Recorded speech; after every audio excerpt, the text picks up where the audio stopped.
All right. Let's take a look at today's topic. Today, we're going to be playing with the Nuttall's Woodpecker. And this is a beautiful woodpecker that you'll find on the West Coast. And um, it's very stripy. So its back is all these different bars. If you're someone on the eastern coast of the United States, you've got ladder-backed woodpeckers, or I guess those are down in the southern U.S. There are different species of woodpeckers that you'll find on your red-bellied woodpecker. It's got a nice stripy back on the East Coast. Bless you. Um, and uh, and then so these ideas will apply to those, but it's a very complex pattern on the back. We're going to look at that, and we're going to take a look at how I kind of go about thinking about creating that pattern. And so not just copying a photograph, but really understanding the structure that I see. And this is the place where I think that understanding the feathers and the feather tracks on the back is going to be really, really helpful.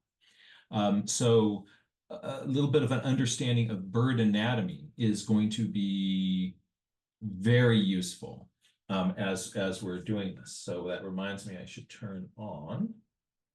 There we have it. So Avea, are you looking at a page that says Nuttall's Woodpecker? Yes. All right. So there's a little rascal, and look at this stripy back. Look at this beautiful stripy back. Ah, boop that snoot, right?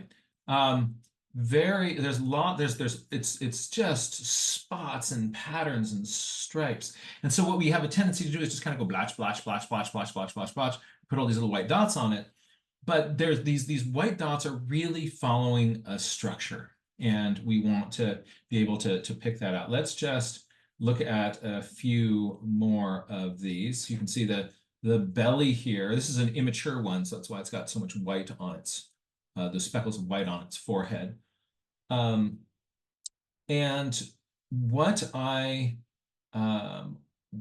notice is that the chest has got dots on it. There are big white dots on the wings, and then there are stripes going across the back.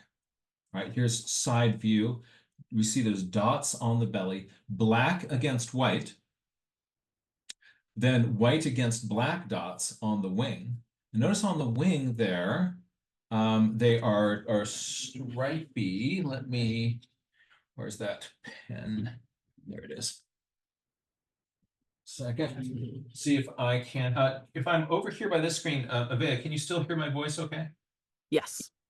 All right, good. And there we are.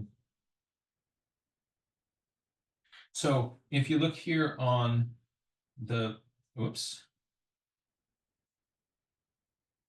here on the wings, so these are wings we're looking at, and we're seeing these little white dots in rows. That's interesting. Let's see if I can erase that. And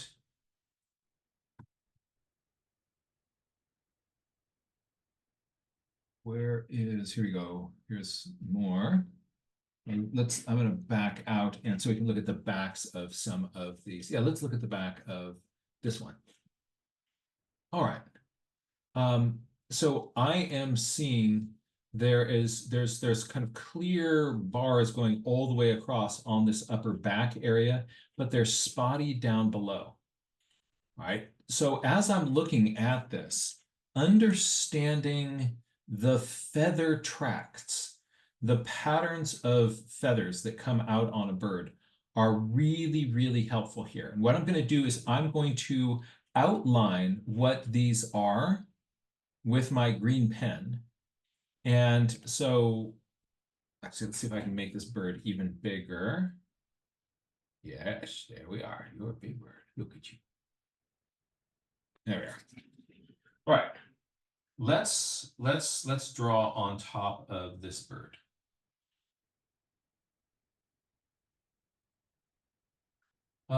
First of all, let's outline this stripy part in the back here. So there's a part back here that we're seeing as this stripy part.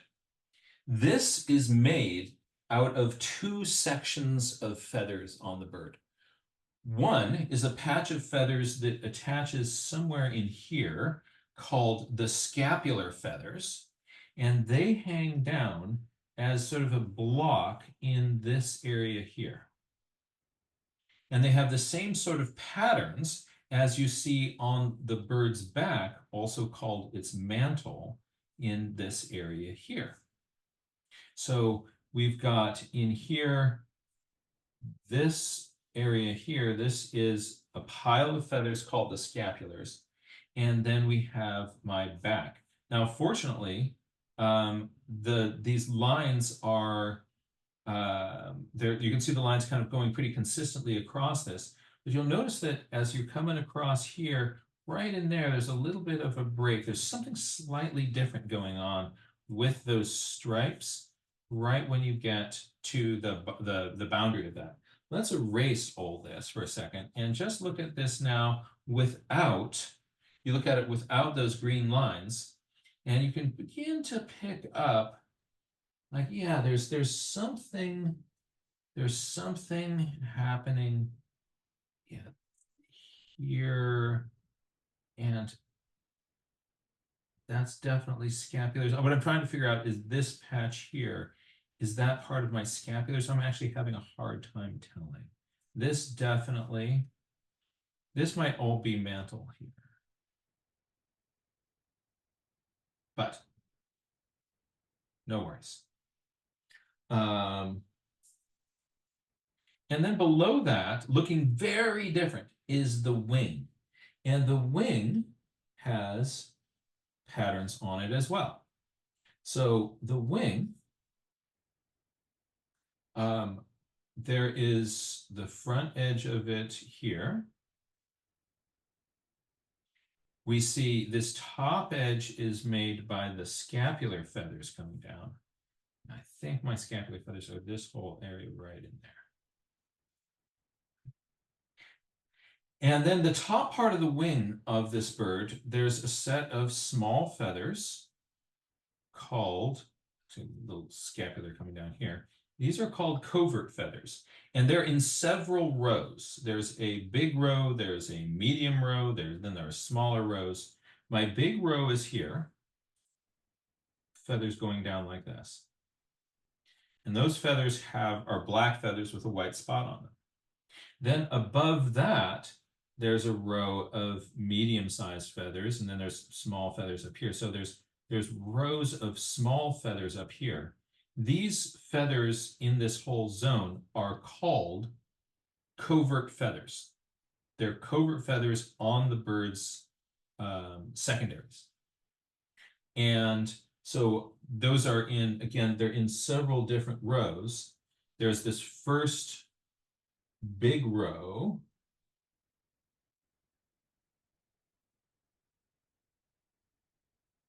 Right. Well, actually, that's not what I want. I want,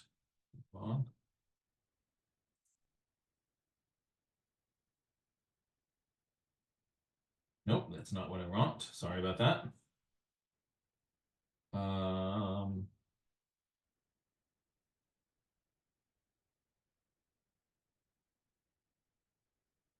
Why am I keep getting these sort of odd boxes.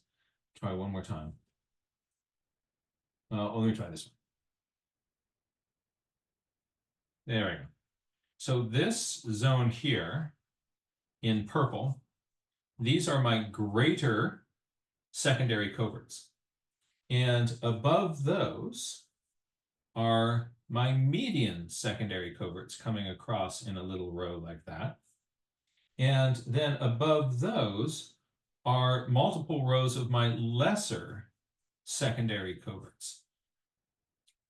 And a lot of these feathers have a general shape like this, where there's a little feather, and the tip of it has a white spot on it. So there's a whole part back here that's dark, and there's a white spot on the tip. So that's why we're seeing these sort of white spots coming out here. Those are on the edges of the greater secondary coverts, and then some of these median secondary coverts have these white spots too, same with the pure and the lesser. Now,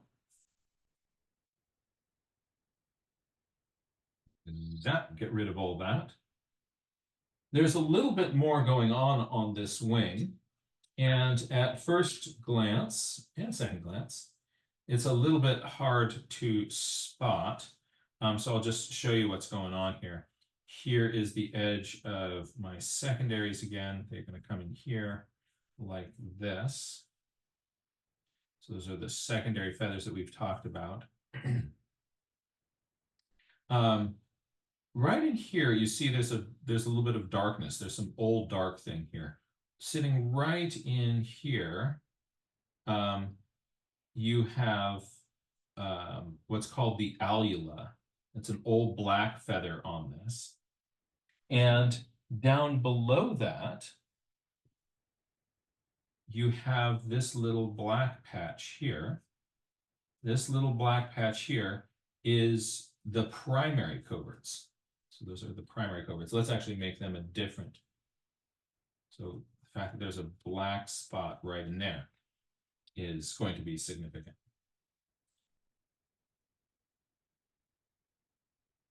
For the rest of the wing, we're going to divide it into two big sections. There is a block of feathers here called the secondary feathers, and it sits on top of a big wedge of feathers here called the primaries. So here are my secondaries, and I'm going to put primaries in, well, not primaries, primaries purple, right? So this is the primaries in here.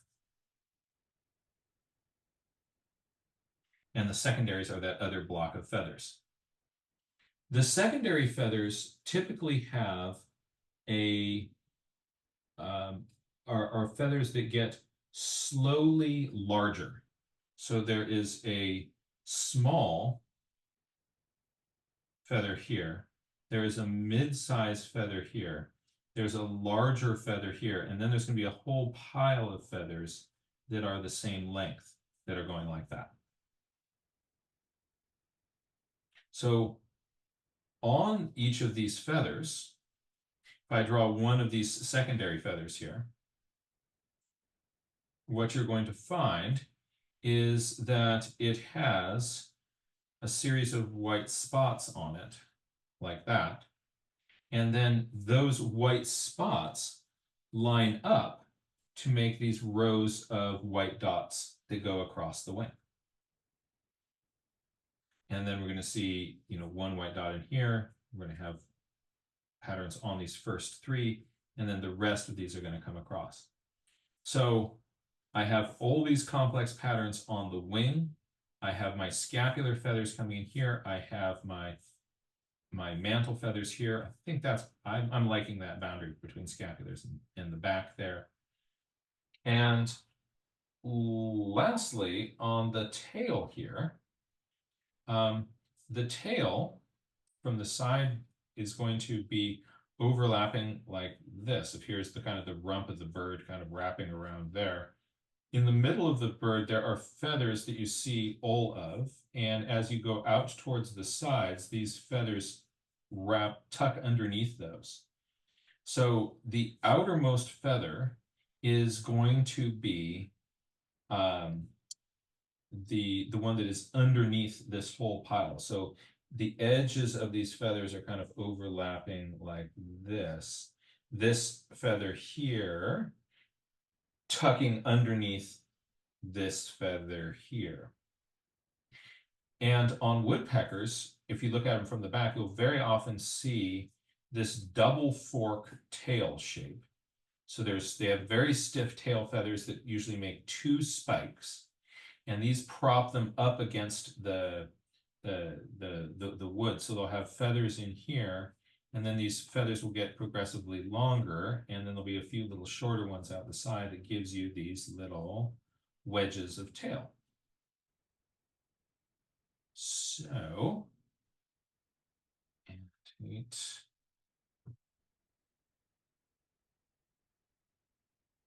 Make all these lines disappear.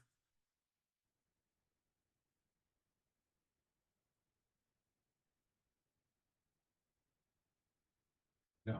So that's a little bit of structure on the back of this bird. And the view that I want to, actually, let's take a look at, let's take a look at some,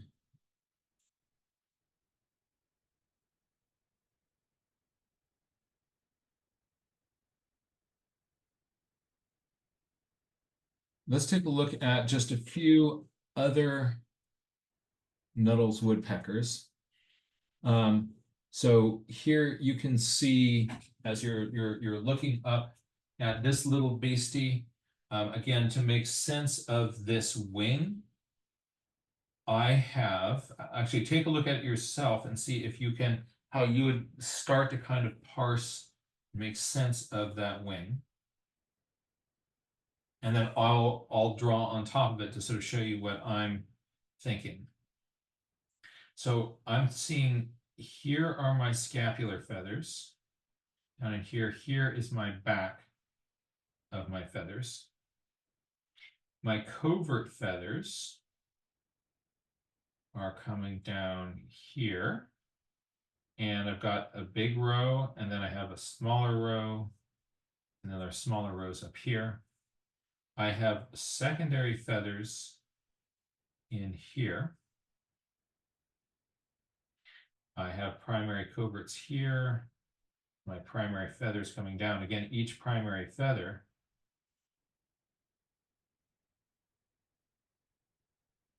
would have a series of white spots on it that line up to make these bars across the wing there.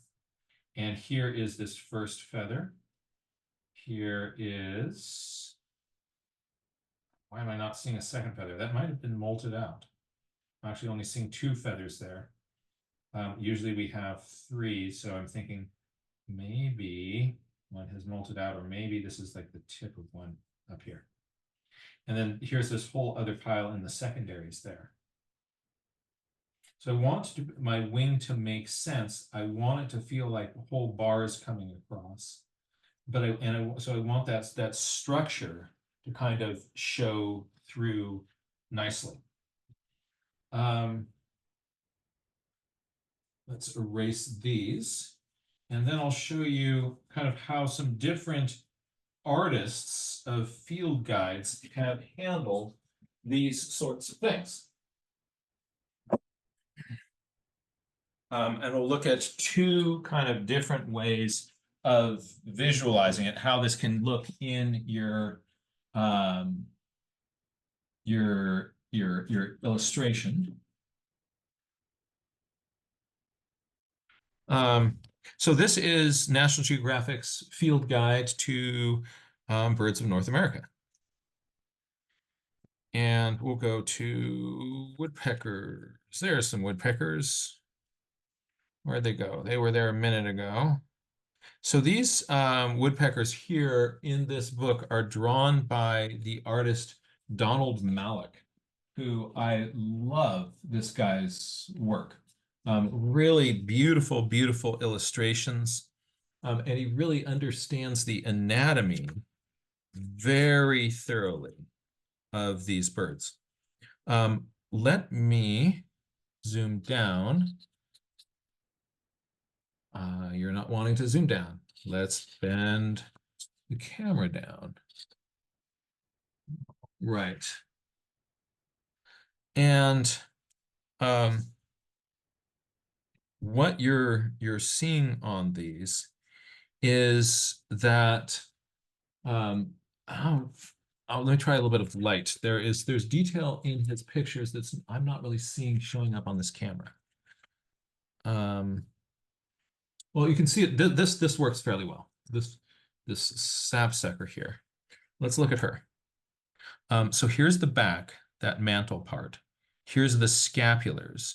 And then you see here are all of these. This is the covert feathers in here. And then there's the greater coverts here. So those are all coverts. And then 1, 2, 3 feathers going down here are the secondaries. Here are the primary feathers sticking down that. Here's the alula and the primary coverts. Now on Donald Malloch's drawings, you can see the boundaries of each of these sections really, really clearly. So they're wonderful drawings for kind of looking at and sort of seeing like, oh, I see, like, so that little white bar is the median secondary coverts and part of the greater secondary coverts. And that's what makes this little T-bar shape that I see on the side of the sapsucker.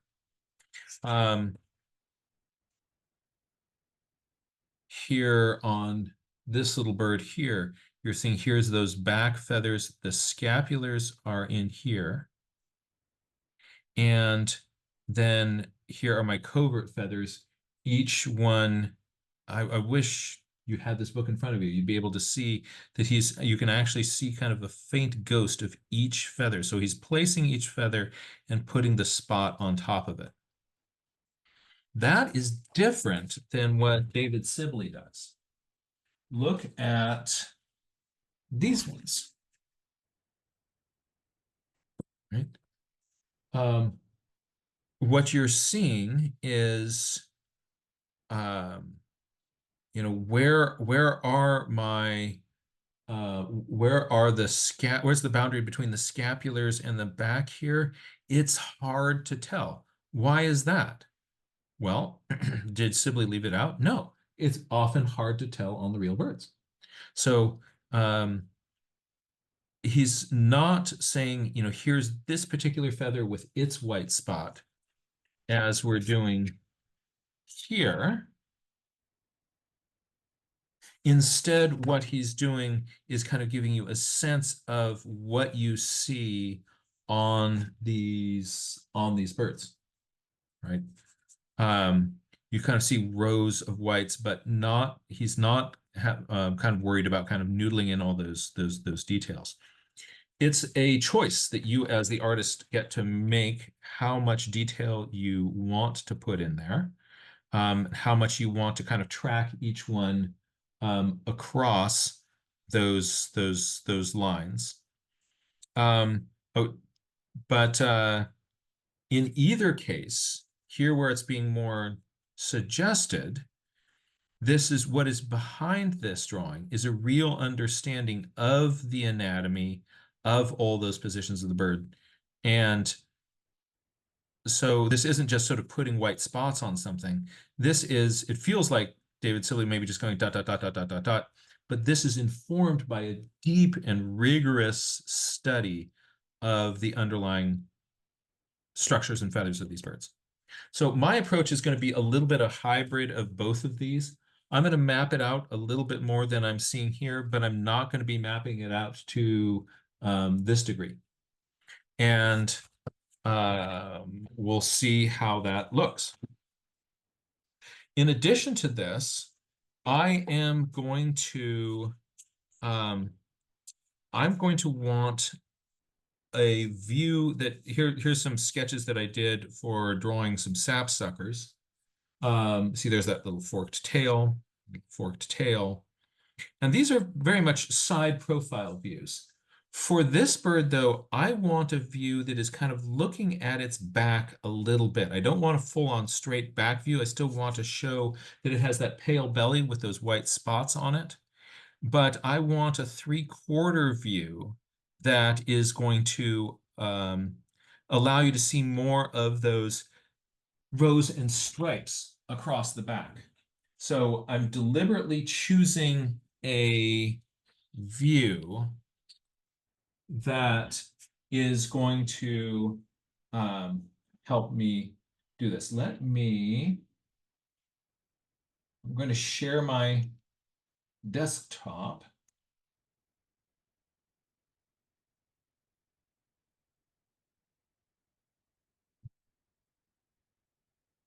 And I am going to put up my visualizer.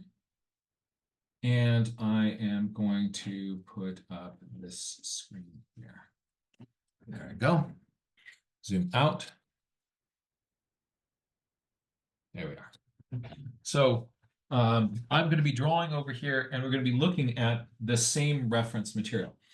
This view of this Nuttall's right here, this is pretty good, but we're kind of looking up at it. This is kind of the angle I want, a little bit more of the back. I want to get a little bit of, Vea, as I'm moving my little cursor around, can you see that as a little cross? Yes, we can see it moving. Okay, so I use this as my pointer. So I want to get kind of the patterns arching across the back here. I want to get part of this feather in, and we're seeing both of these feathers, so not full side-on view of these. But so this is the kind of rotation that I want, but I don't want to be looking up at it. So I'm going to look at, like, yeah, something like that. Something like that. That's really, really good. Here is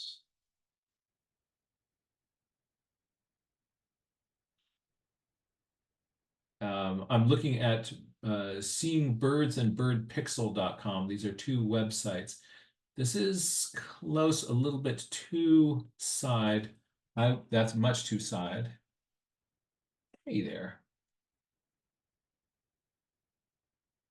That's pretty good. Yeah. Oh, yeah. All right, so I'm seeing kind of those nice clear lines in the back. I'm seeing a little bit of this tail over here. That's going to be a nice pose for me. So I'm going to use this pose to construct a juvenile and a male and a female. So the difference between these is a lot in how the head is put together. But because I'm kind of trying to do speed drawing, get a lot of drawings done, I look for shortcuts, and I'll show you a shortcut that I'm going to do. What I'm going to do is I'm going to start with a drawing of a juvenile, which has red on its head, and then I am going to modify that drawing. So it's got red and all those little white spots on its head. I'm going to modify that to then turn it into a male. And then I'm going to cover all of that up and just paint everything black and turn that into a female. And so I'm going to use the same basic drawing for all three of these, but just take this drawing and then tweak it to make this one, to make this one. The other thing I'm going to have to do is make Junior's bill a little bit smaller. So when I get to these two, I'm going to lengthen that bill a little bit. But this looks like a fun pose. Can I fit that on this page here, or should I put it here? I'm going to use it right here. So this is just a piece of tissue paper, and I'm going to start by so I'll put this under here. I'm going to use my non-photo blue pencil. And what I'm going to do is I'm going to start with just the angle on the back of the bird's head. And it's kind of bumping into the feet of this little black-crowned night heron. Hey, you're on my toes. But I'm okay with that. I'm just trying to get more birds on one sheet of tissue paper this way. And so the back of the bird is kind of coming down here. Its head is going to be approximately this big. So notice I'm making lots of lines. And then I'm going to look at what is the negative shape. Oh, actually, I have to put in a bill. It's going to be pointing its head this way. And then I'm going to look at what is the negative shape under the throat. It's going to come in and it's going to come out. By the way, I'm really going to be doing a lot of copying from this photograph. Vivek Kenzode has given us illustrators has invited us to use his photography to inform our pictures. So if I were getting this off of somebody else's website, I'd want to really modify it a little bit. But he may be able to look at it and say, like, hey, isn't that my picture? But if you didn't have permission from the artist, and all of you now do, because he is our friend, uh, you don't want to just, you know, copy somebody's photograph to this degree. So a little head sticking up there. So I've got that shape underneath its belly. We're gonna have its little footy coming in here. And did I put that to, oh no, it's okay place for that footy. Put there. And then we're coming down here. I'm going to look at what is the negative shape here underneath the bird.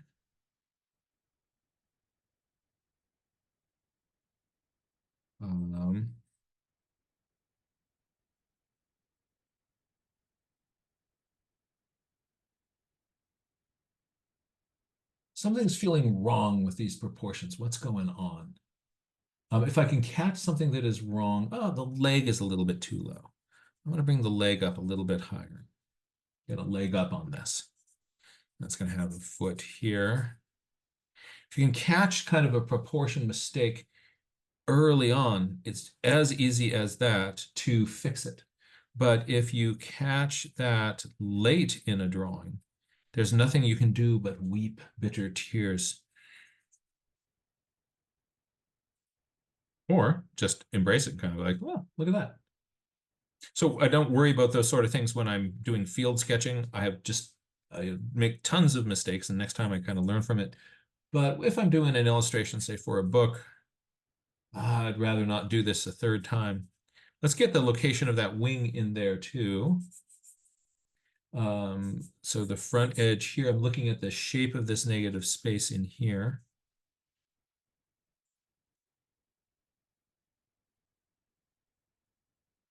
And now I have a triangle here on the back that is going to be scapulars and the back.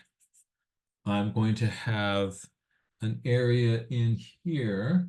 The covert feathers are coming around all the way to here. That is the last row of covert feathers.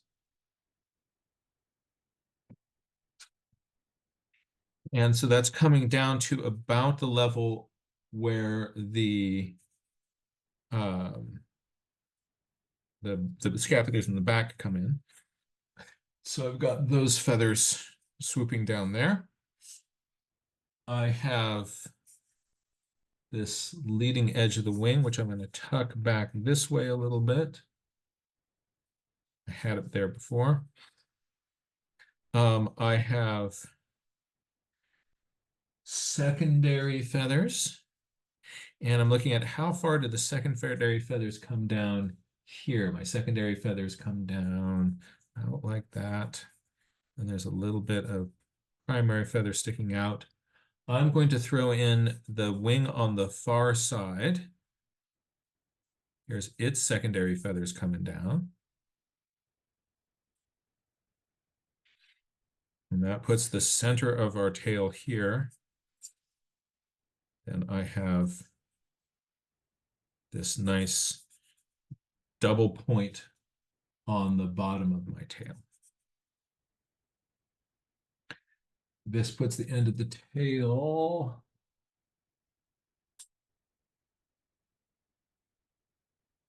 here. Undertail coverts.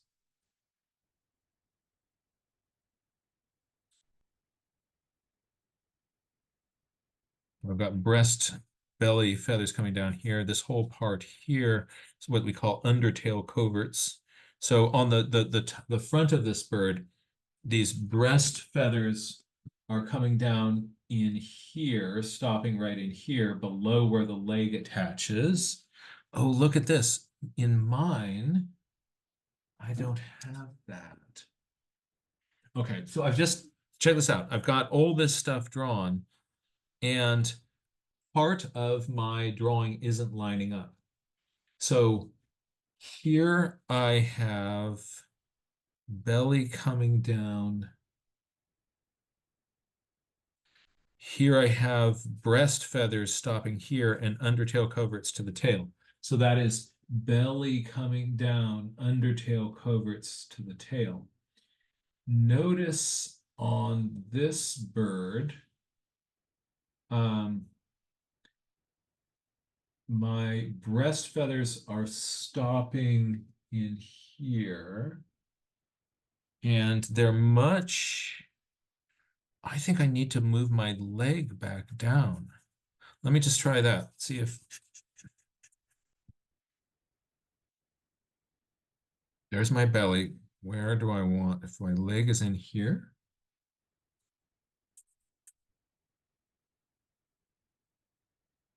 What does that do?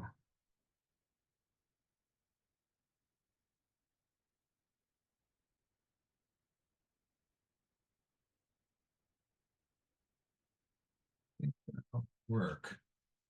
Now, is this all undertail coverts here? Let's look around at a few more birds. All right. Oh, look at this. Yeah, this is really pretty. That's really pretty. Look at her. That no red in the top of the head there. Yep, yep. I want something like that. I want those feathers swooping around. I want this up at a slight angle, toes, and then yeah, that'll work better. Okay. So I moved some leg, feeling better about kind of how this bird is kind of lining up. And now what I'm going to do is I'm going to draw over this little ghosted blue picture. I'm going to draw my bird on here.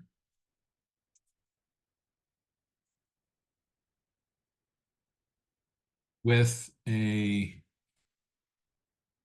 sharp little pencil. Let's go back to that other bird. And that's big, but I want it a little bit smaller. Hey, easy there. That's better.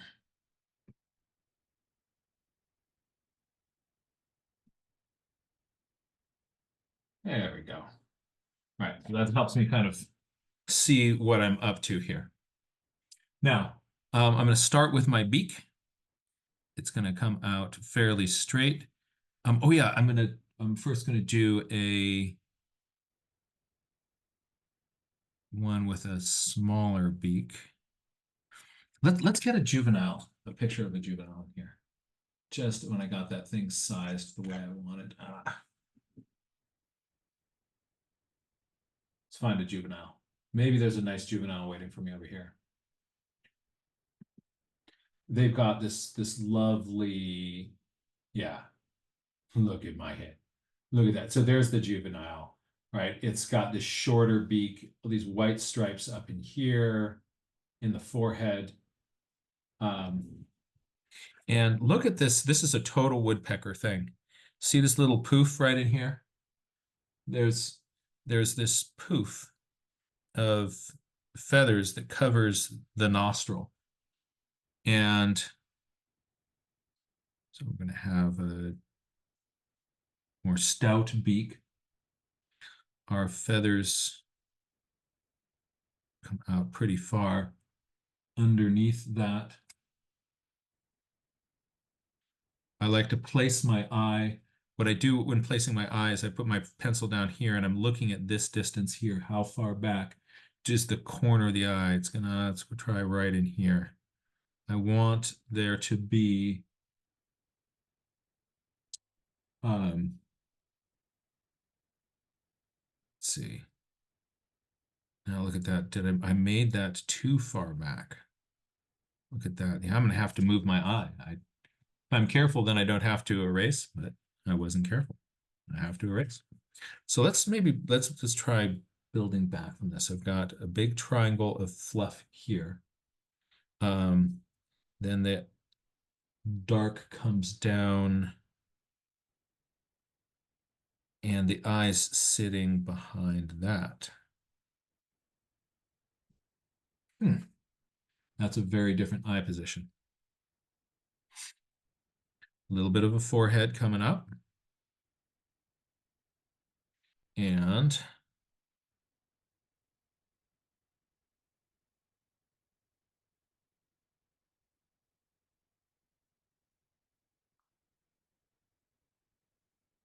as I'm putting these marks on the head, I like to dance back and forth between positive and negative shapes. So let's start with this big dark ear patch. So I'm going to have a dark bar that starts underneath the eye, goes back from the eye, and then starts to curve around. Above that, now I'm not, you'd be tempted to draw the black above that, but don't. Draw the shape of the white above the eye. Put the white in as a positive shape.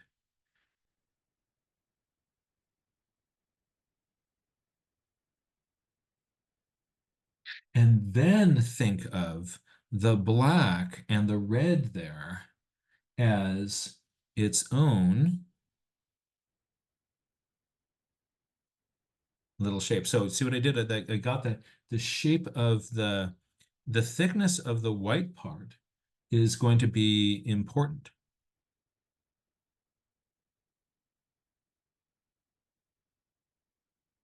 Now I'm getting the thickness of the black part here.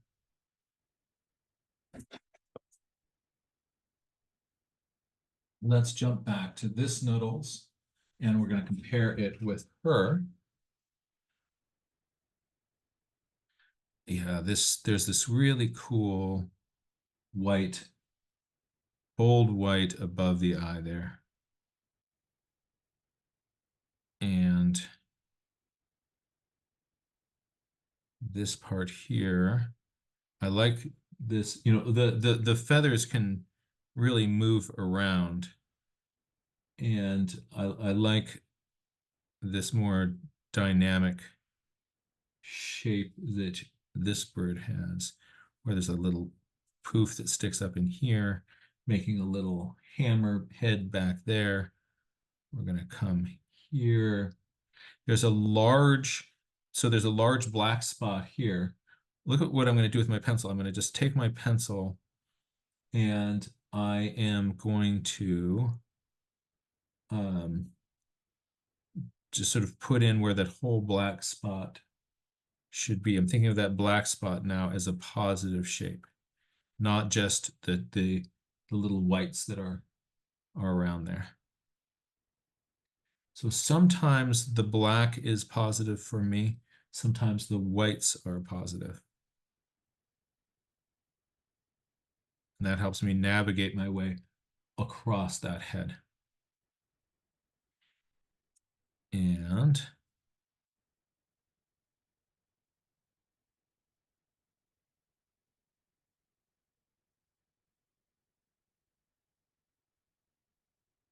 what is the shape of this white area here?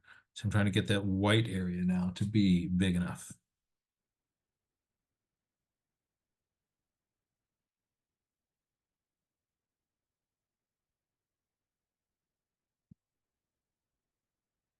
Might move some of that other bird's toes. Right, so I have this. Around here.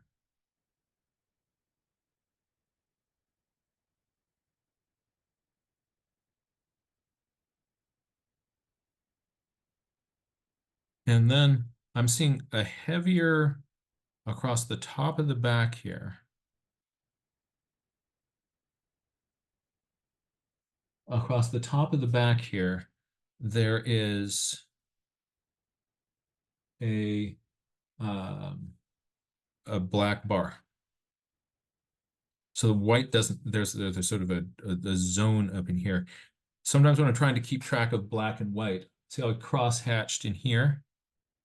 I cross-hatch in here, just every once in a while doing that because I can get lost in here and thinking like, where am I black? Where am I white? But a little bit of cross-hatching like that, I can, in this preliminary drawing, kind of like, oh, okay, I'm not getting as lost here. Now, as I drop down to this wing, I have scapular feathers and I have the back here. Let me take a close look at her. And so I have this sort of zone of feathers. It's going to come down in this area. And in here, this is going to be an area where my scapulars are. And I'm going to count how many white rows. 1, 2, 3, 4, 5. I'm going to have 1, 2, 3, 4, 5. And then how are these rows going to just a slight little turn in here in this scapular zone?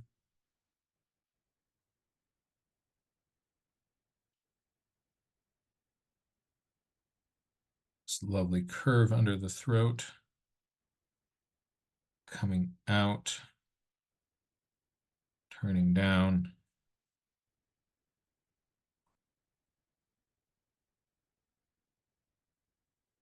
And remember, there's that big poof of belly feathers that I wanted to steal from the other photograph. Not you. Where was it? Oh, I think it might have been here. Yeah.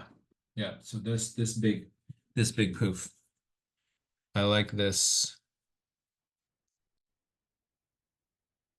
And sometimes those feathers will even overlap part of the wing. So I'm going to tuck them up like that.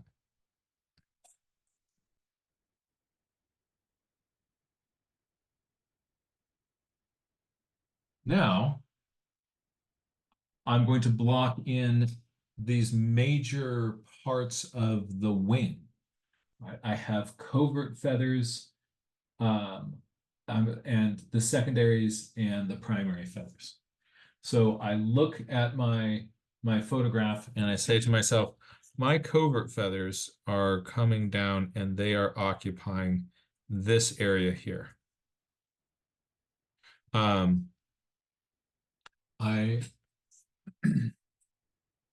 My primary feathers are sticking down and they stick out beyond the secondaries a little bit. My secondaries come down in a block here.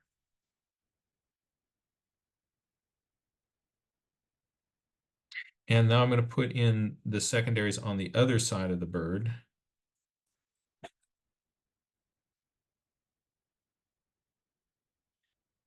And it has primaries too. My tail. Oh, Jack, could you shift your perfect? Oh, thank you.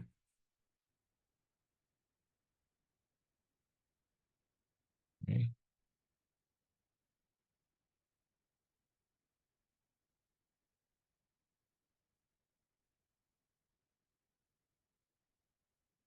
Now, undertail coverts. I'm coming in there. My leg. This is a little triangle. And the toes, it's a woodpecker, so there's 2 toes that are back. And I have a major toe element coming towards me here with a big claw on it. I have another toe that is, I can't really see back there. I have another toe that is up here, and it has a claw. And then there's another claw here. And I'm not getting into real detail on those feet. But oh, look, my bird is totally missing its tarsus. So you know how the bird leg comes down and then you have the bird foot? I'm oh, I'm glad I caught this at this stage. So I'm going to erase that foot. And instead, there's a little bit of bird leg that comes out here, and then those toes happen. Okay, that's better. So toe comes down and has a claw on it. I have one that is up in here, and it has a claw. And I have another over here. It has a claw. And I'm going to draw a hint of there's the foot on the other side.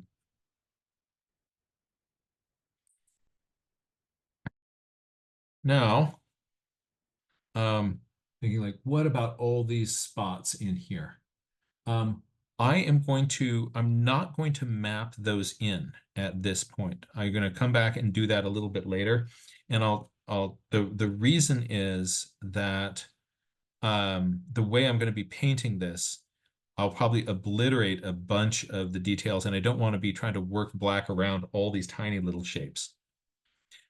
Before I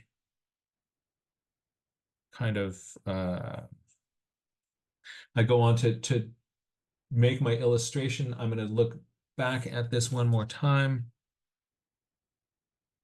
Thank you, Juvenile Bill.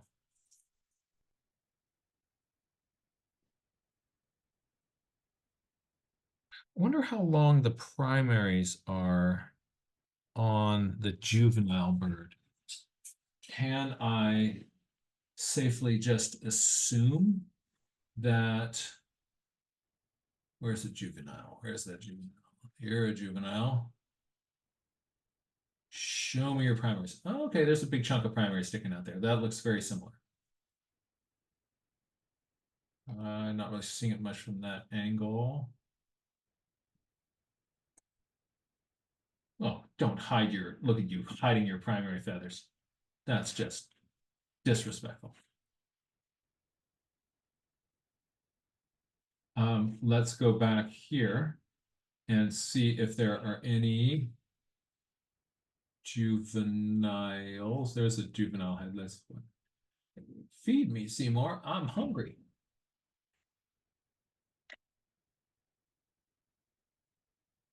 All right.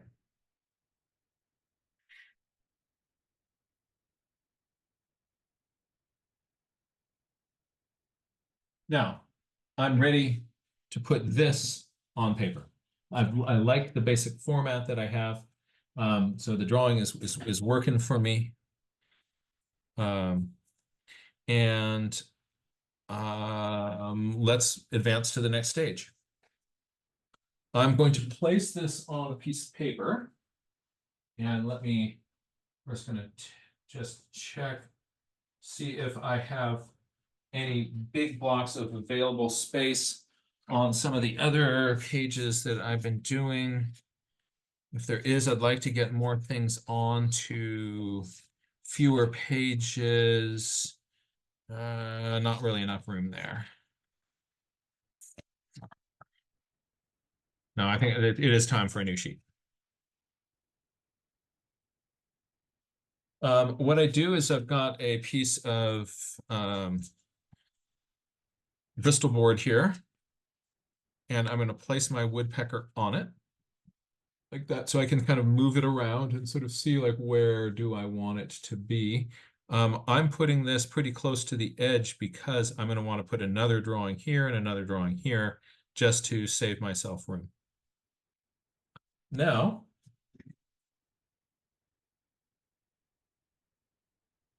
this is a piece of transfer paper. It's carbon paper. You can see where there was an owl looking back at you. Ooh. And I I'm going to take my fingers and hold the bird page down securely while I slip this underneath it. Right, hold that down. And now what I do is I just trace on top of my drawing, and the graphite from that page below. So I now just sort of think of myself redrawing the picture. And I don't have to really worry as I'm doing this about line quality, because these lines won't really, they're just going to be placeholders.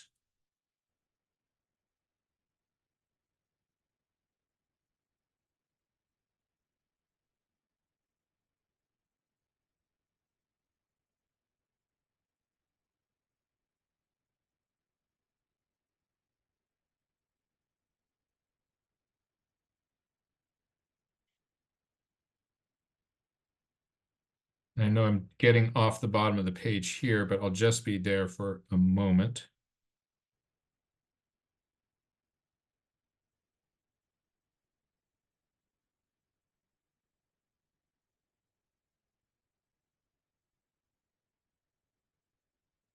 It's very easy when you're doing a transfer like this to completely miss a section, like, oh, I didn't do any of the back.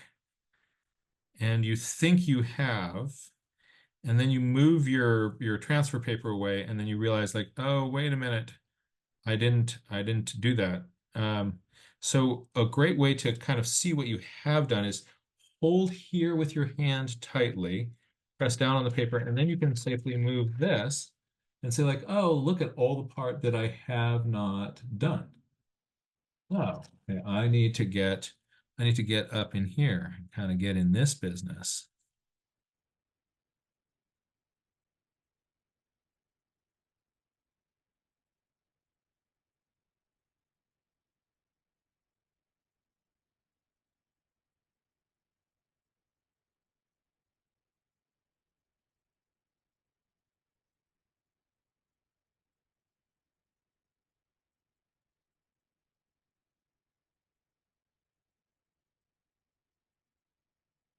Now I'm going to lift it up again and see how I'm doing this time. Better, much better.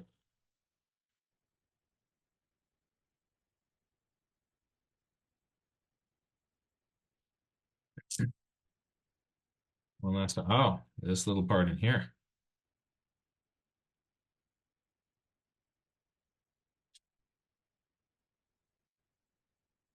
What else am I missing? Can I get this toe? Oh, sure.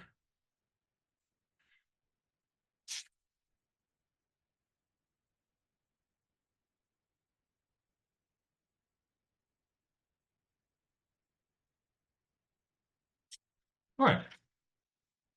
I move that, and there is my transferred bird. And you're saying, but I don't like the line quality, and this looks like too angular and cubist. This is actually fine. This is what I want for this stage. What I've got is my basic shape moved onto my page. And now,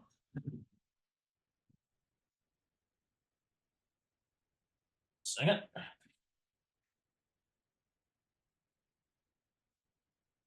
I'm going to take my kneaded eraser and make this even more faint. The way I do that, people, when I first read about these, you hear about them being a kneaded eraser, and people think you have to do this until it warms up, and that takes forever. So instead of that, use shear friction. Pull it like taffy, and you just pull it a few times, and the thing is now super warm and super soft. So don't squeeze your kneaded erasers. Instead, pull them like taffy. And now you don't want to smear this. So if I took another eraser and just started trying to do this, I would make a big smear pattern. But what you do with a kneaded eraser is you just press it down on part of your drawing. And when I lift it up, it's fainter because I've transferred some of the graphite to here. So I just press and tap like that over the whole drawing. And what I'm doing is making it even more ghosty, because that line work isn't particularly nice, but I want the shape.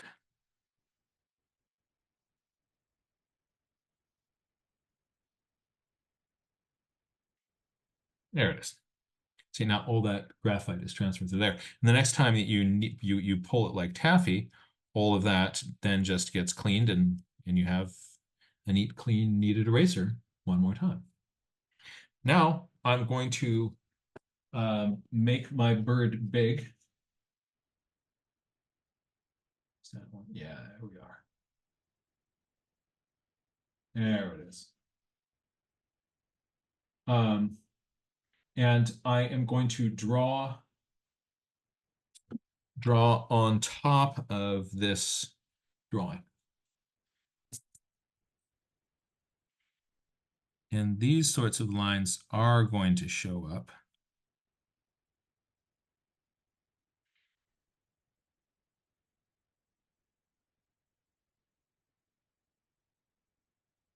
And this little orphan Annie eye.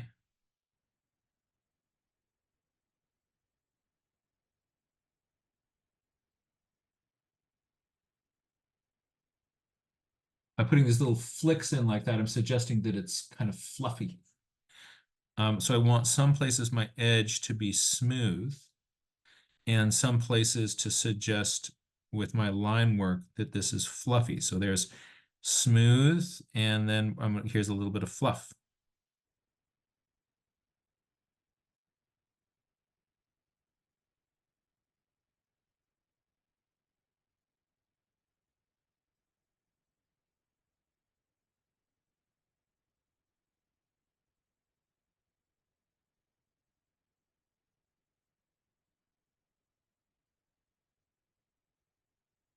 Down lower on the bird's belly, these lower breast feathers, they get really, really fluffy. I'm going to floof these out over the edge of the wing even.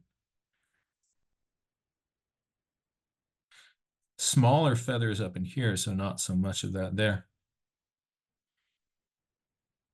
These feathers here slightly overlapping the top edge of the wing, so a little bit of floof marks in there.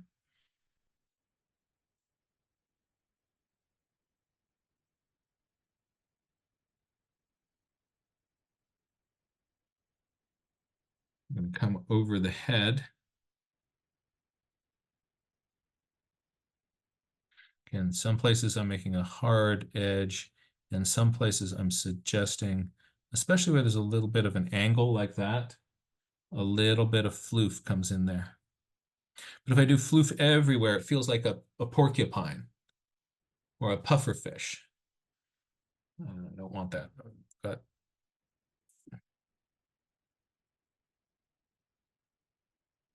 there's the edge of my scapular feathers coming in here. And I'm just going to lightly indicate for myself where I want these bars to be.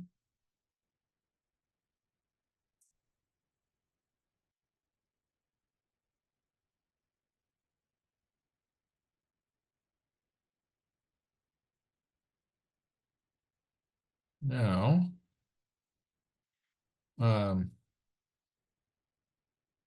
this is where things are going to get more interesting. I have, let's see where it is.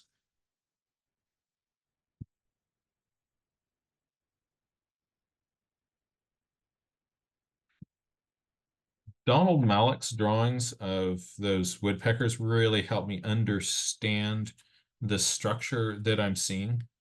Donald Malloch also wrote a wonderful coloring book where you can see he's got these pen drawings that you get to paint on. And you're saying, why would I want to get a coloring book? Because you can get to see how he suggests feathers and darkness. And he really analyzes the feather by feather. And so if I'm having trouble seeing what is going on. I sometimes kind of look at one of the Donald Mallock drawings and kind of go like, oh, I see what's going on. So we've got a one there, one there. Okay. And then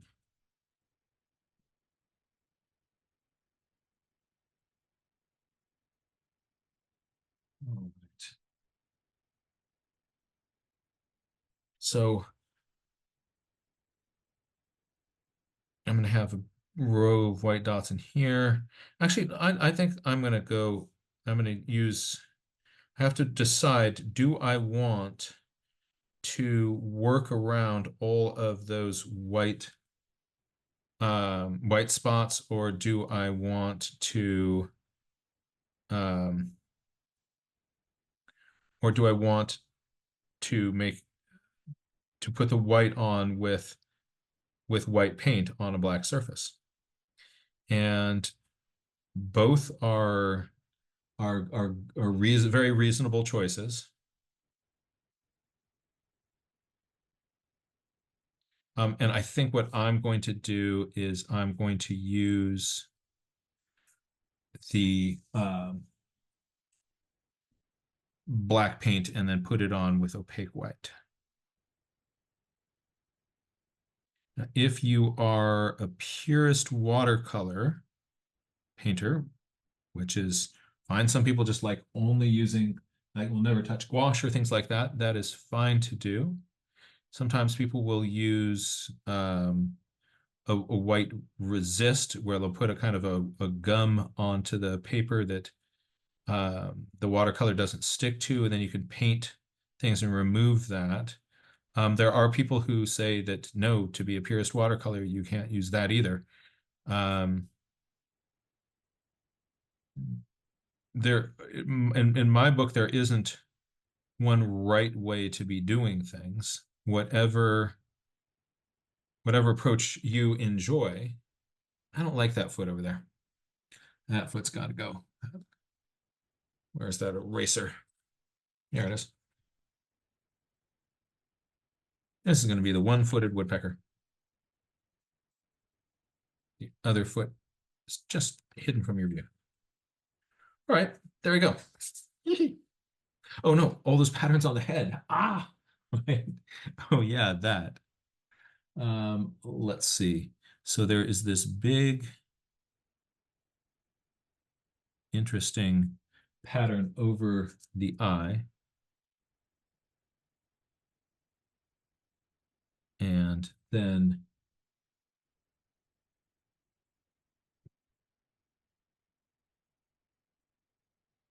we're going to come down behind the eye here.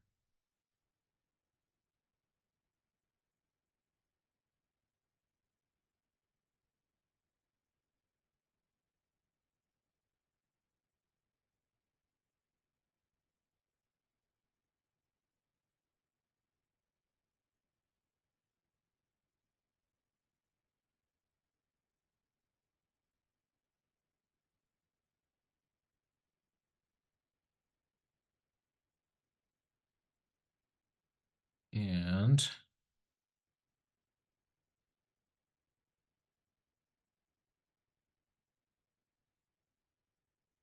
it's so much easier when they don't move like this, isn't it? I am often find myself really bamboozled by when I'm drawing woodpeckers in the field and there are all these stripes on the face, like, where are those going? So if you ever have that experience, know that you are not alone.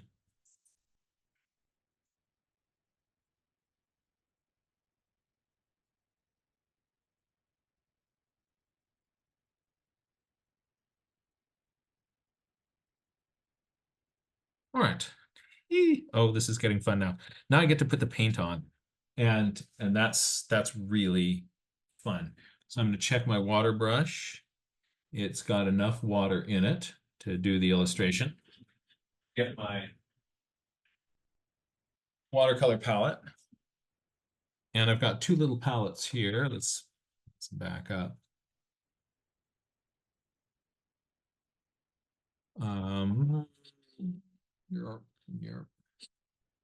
So this is a watercolor palette. This is a gouache palette. And I just have light colors of gouache in here. This is all watercolor. And on the watercolor palette, I have, here's an area for mixing yellows, warms, all the blues, all the greens, browns, and grays. And I've got an area over here for playing with gouache. And so that's how I've got this little palette organized.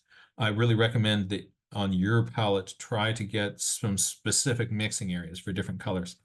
Another great trick is to put a glob of yellow paint into the corner of your green mixing area so you never have to dip into this with a brush filled with green paint. I want to keep that yellow clean. Now, let's paint this bird.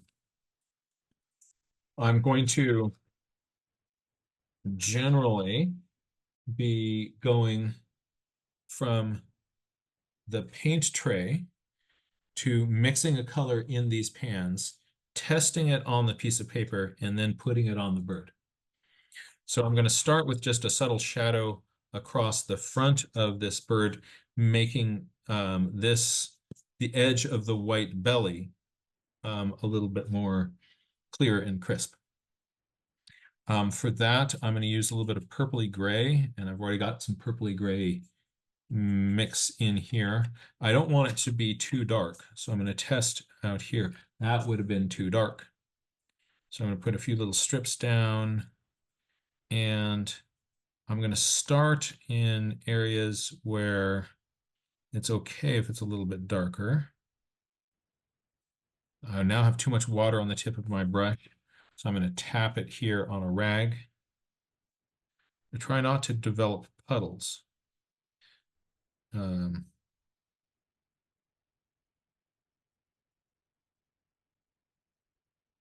little bit of shadow in here.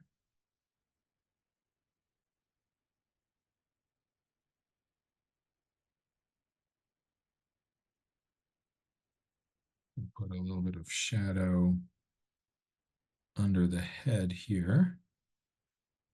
And that, you notice that as I'm coming along here, the paint is getting lighter. Started off darker, went lighter. So I went in those areas I wanted dark first. And as the brush runs out of paint in it, it gets lighter. That's something that is different about the way that a water brush works, is that as it runs out of paint, instead of just running out of paint, it becomes more ghosted, more pale. So do your darker areas sometimes with that first, and then work into those other areas. Now, I wanted to do a juvenile. Let's look at that youngster's head again. I think there were some. She is looking out her door. Yes.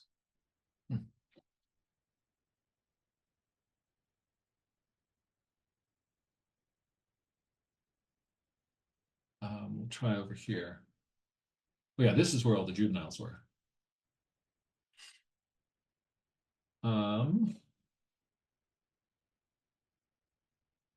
Look at, oh, what a beautiful bird. Jeepers. All right. So I want this bird. So first in that little fuzzy patch, test. There's a little bit of a yellow blush here. Now in that black, there are all these in that black area, there are all these little white lines. I'm going to put those in with a gel pen later. I'm going to use neutral tint. This is essentially black paint. And I know that there are some people that never use black paint. But for an illustration like this, I find it really convenient.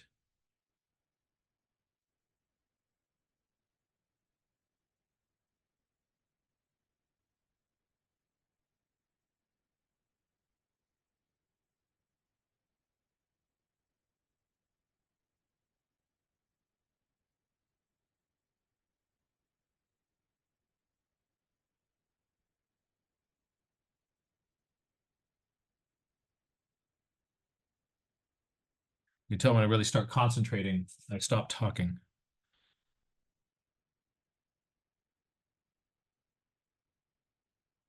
This area is a high percentage area, and if it looks funky, my bird will be sad.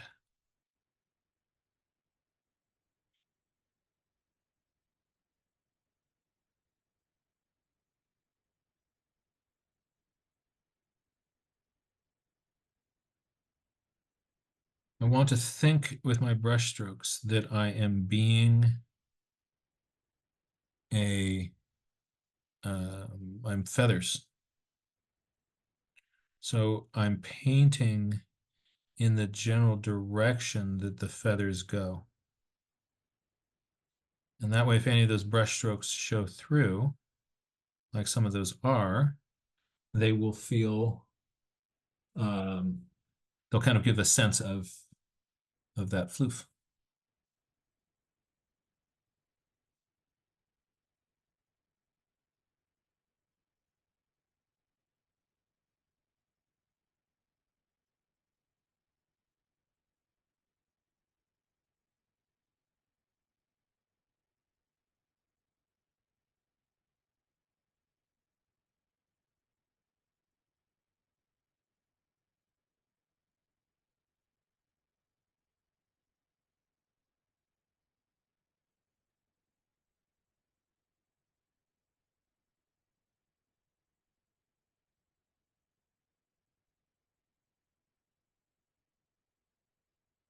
A little bit more fresh black in there. And there's this nice kind of large black area down here. So to paint that, I'm painting around the outside edges of it first with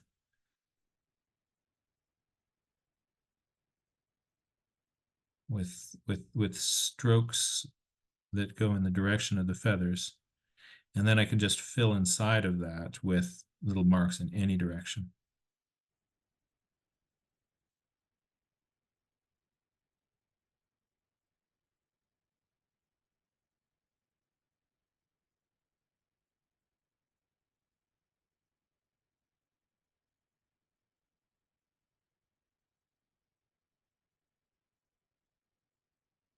And now the back of that bird. All right, so there's this upper back area that is dark. Well, oh, that's right. I'm gonna lose all those. So I want all this. So look at this. And when I come in here on this edge, I'm gonna just put a few little marks, tick marks down this way. And then that feels like white feathers overlapping. So see that? Like these can be white feathers overlapping the black.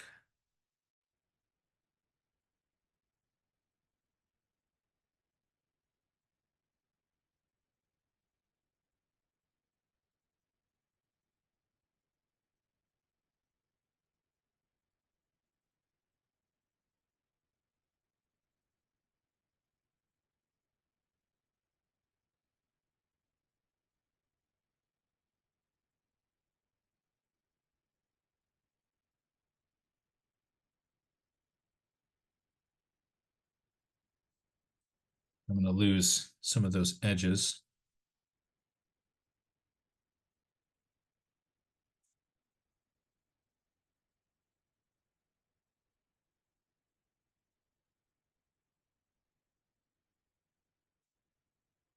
For making kind of a straight edge like that, what I usually do is I just take my brush tip and don't want a big glob of water on the end of it. I'm going to take a brush tip, not too wet, and with the point of it, bring it down. I'm going to just drag the tip of it, and then I can fill the inside in more quickly and easily once I've got that established.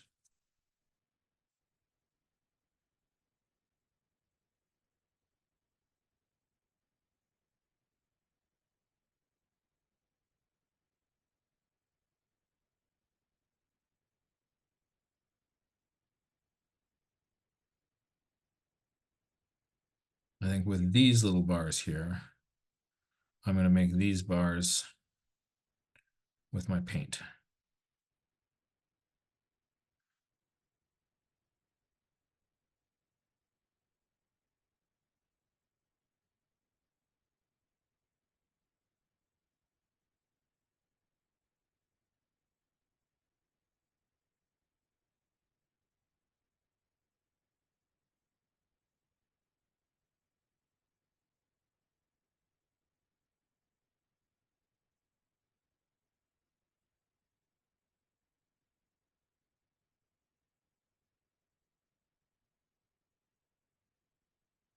I'm going to mix some really dark black.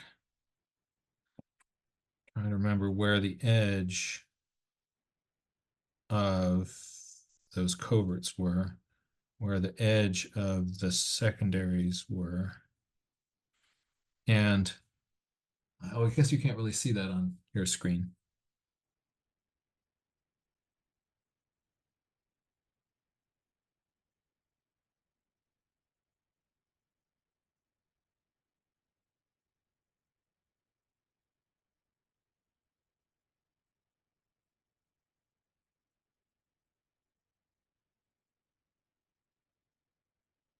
What I'm doing is I'm drawing in a few edges of major feathers.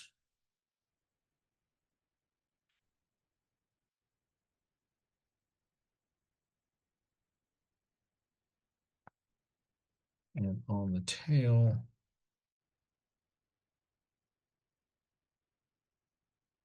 I want that part to be black.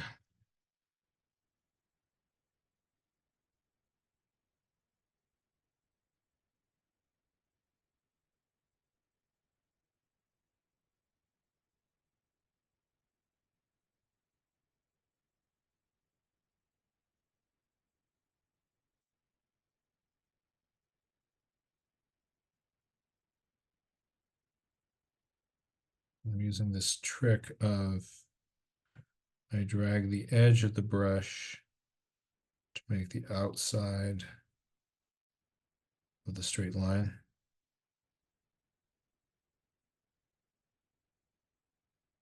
And then I can go whoop, whoop, whoop, whoop, whoop, whoop to fill inside.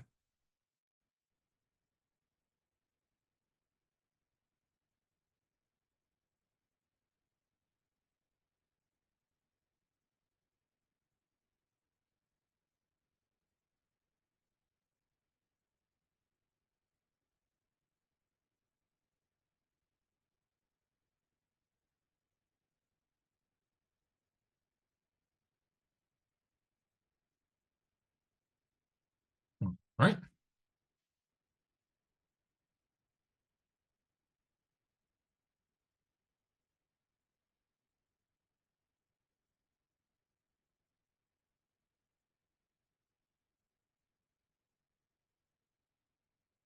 Now, what I want to do next, I'm going to let this continue to dry as I work up here in the beak a little bit.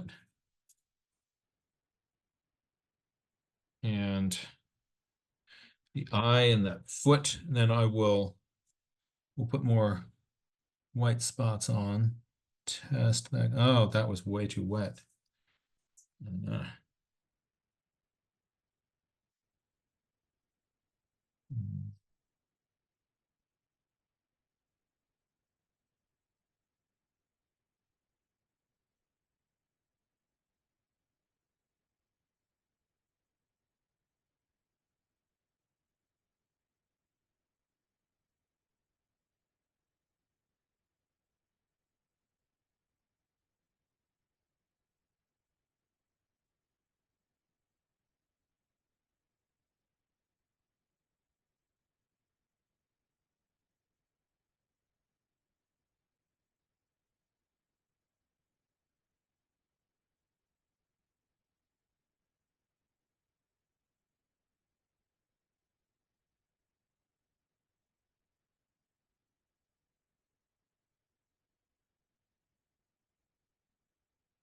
and the feet are gray.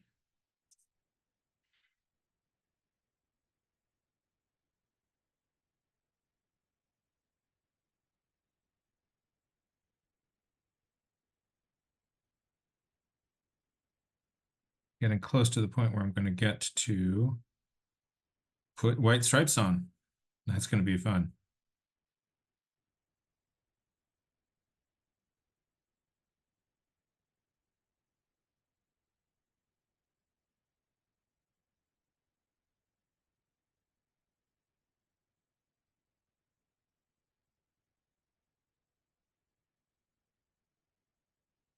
Let's do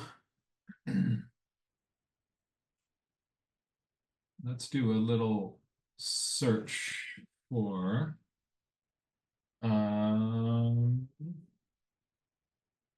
juvenile Nuttall's woodpecker.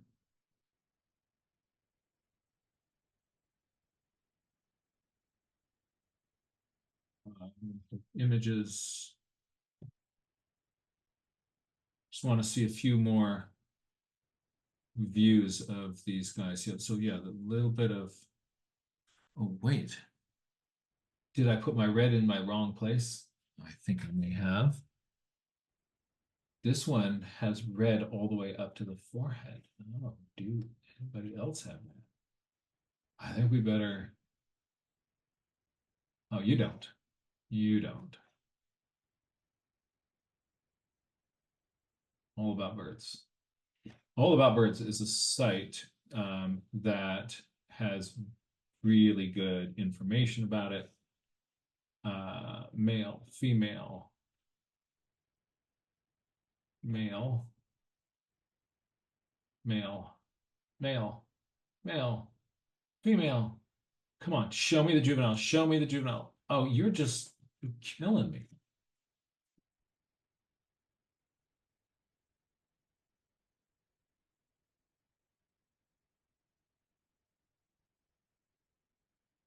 Ah. Oh, they're saying that's interesting. Look at this. See that they say thin facial stripes. Am I having my facial stripes too broad? Let's look at the thickness of facial stripes just kind of across. Oh, that one's got broader.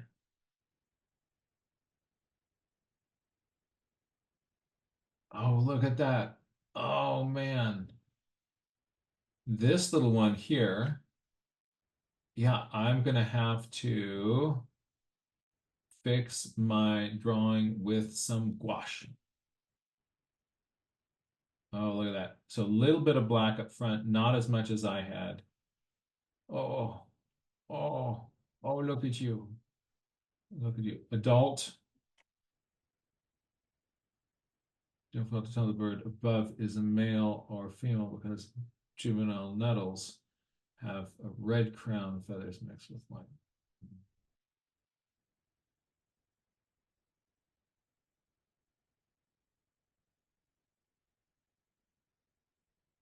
Okay.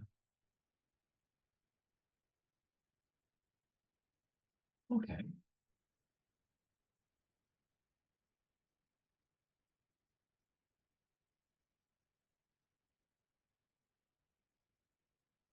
So here's a male. And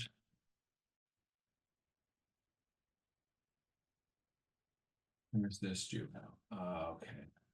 So I'm going to have to do some damage control.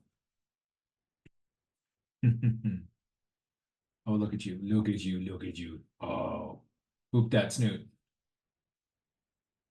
Yeah. So I just was too excited to slap my paint on and got carried away. Yeah,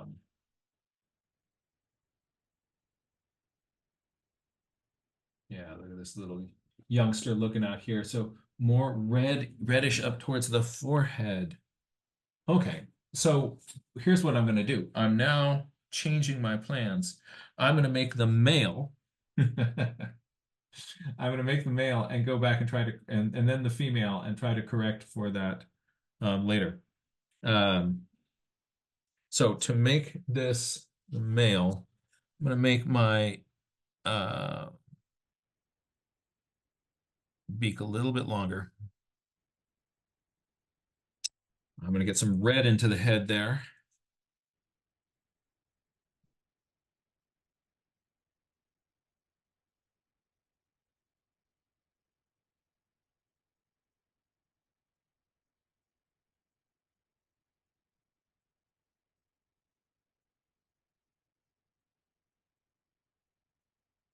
Right.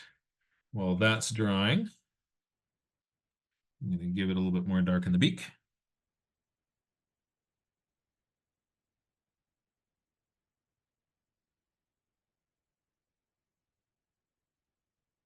And let's put some spots on the chest.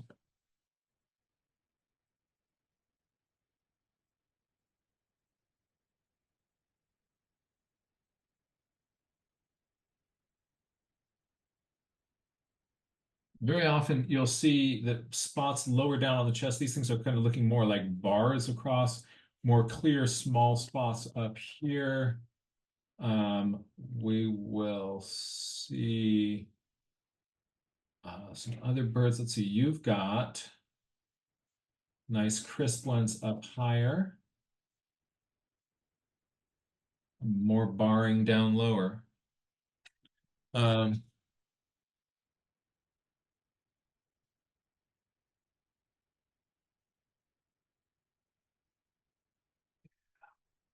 all right.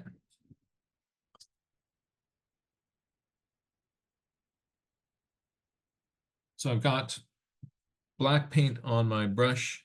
This is a place where if I have the opportunity not to kind of to be careful and not to make a mess of it, I would love for that to happen because this white paper here can be kind of unforgiving like this. I'm making big dark marks on it. More spots up here, and the spots are often oriented in rows, and those become a little bit more horizontal bars coming down here in the lower belly.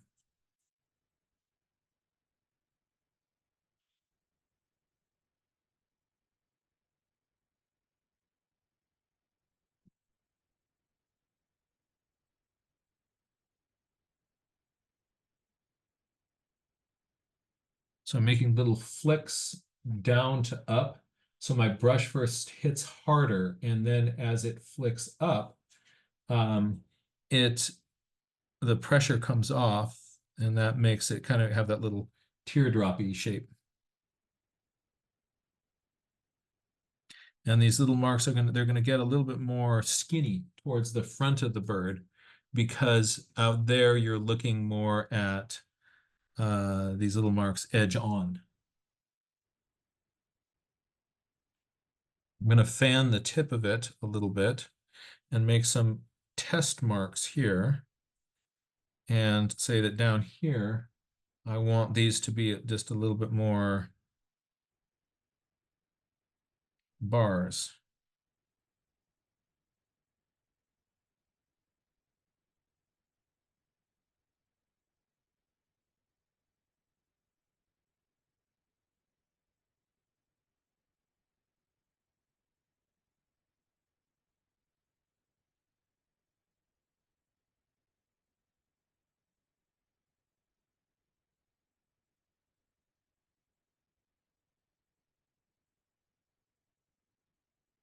And then back down onto the undertail coverts. There are, let's just take a look at some undertail coverts. Bars, bars, bird sand, bars, bars.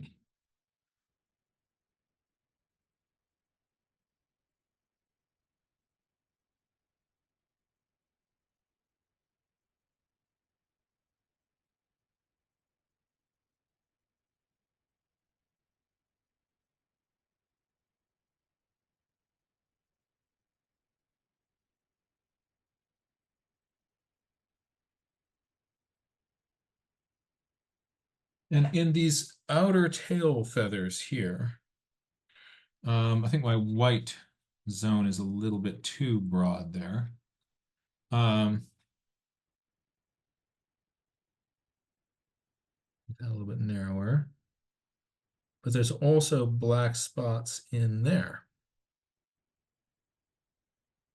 But where are they? So let's take a look at some photo reference. Show me your outer, see those little black spots there? Ah.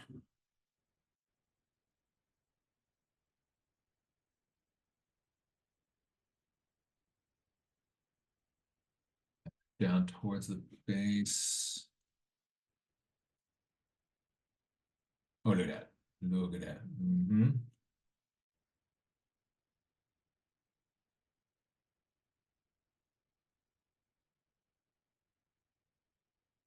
Want the underside.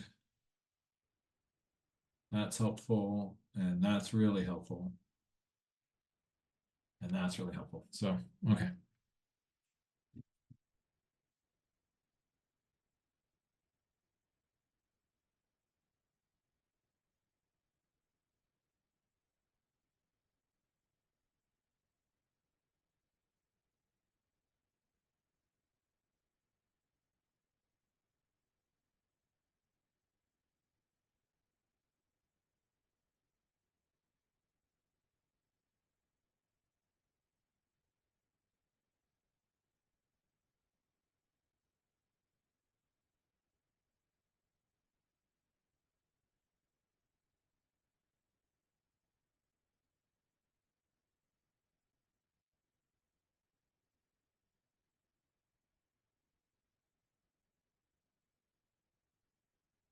All right.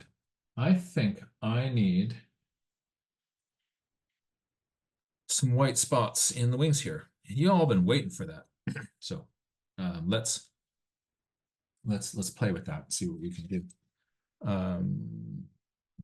First, I want to make sure this bird is dry.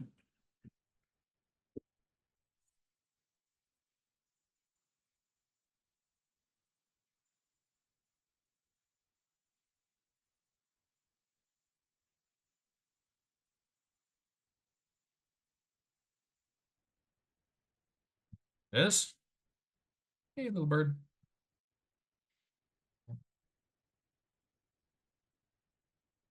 Ow.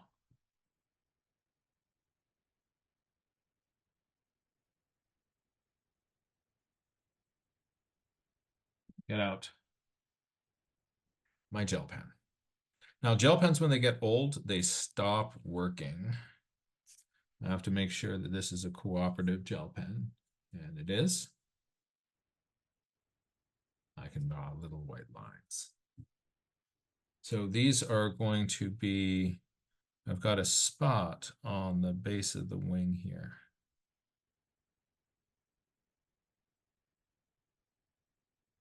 And then the next feather over.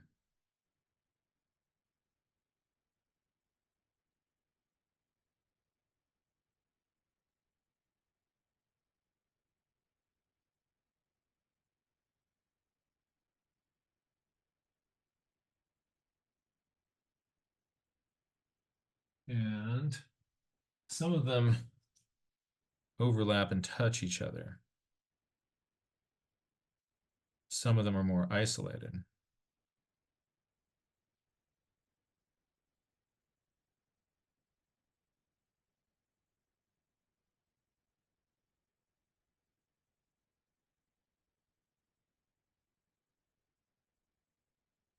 And then there's a row above that.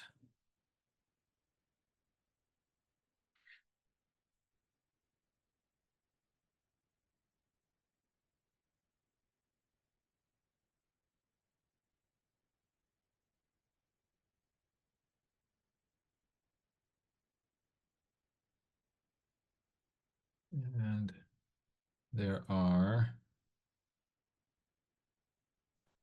around here.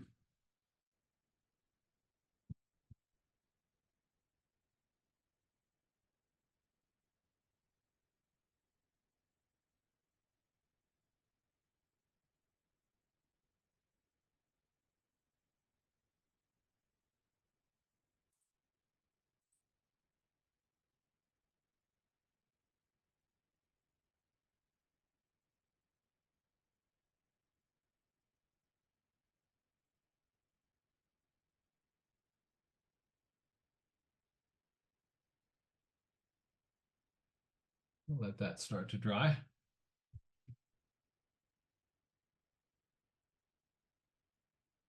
little more on the back to your right. So these little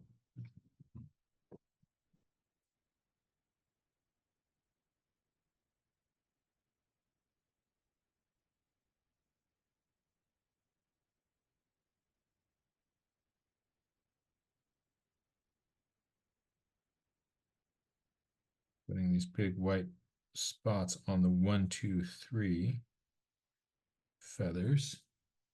And then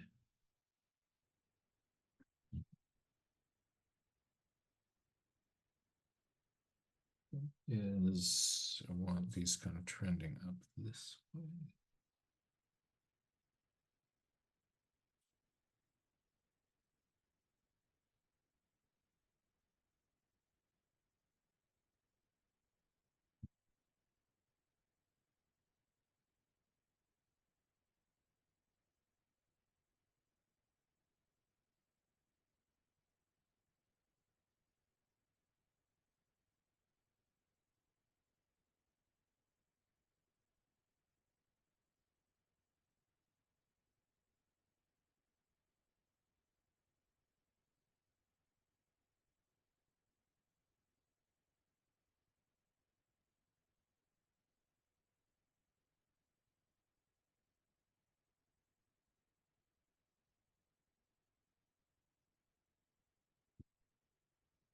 Out here into the primary feathers.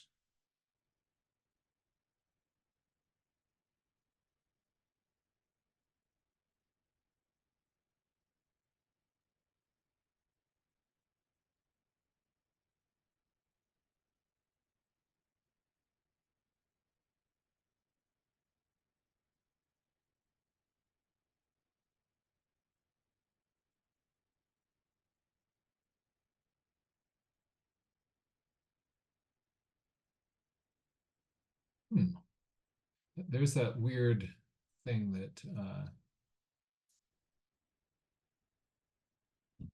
my computer now likes to do. It thinks I'm making lots of hand gesture emojis and wants to kind of help me communicate. Like if you random thumbs down.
Getting more of those white marks in there. I'm gonna let this dry.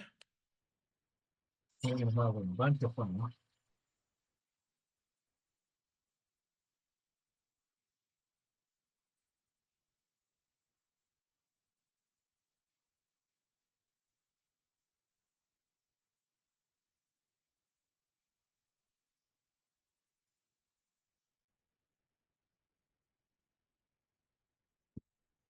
Right.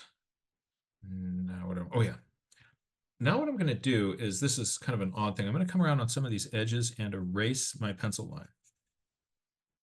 And then I'm going to redraw that pencil line. Especially places where I'm seeing kind of have a blurry, softer edge. I want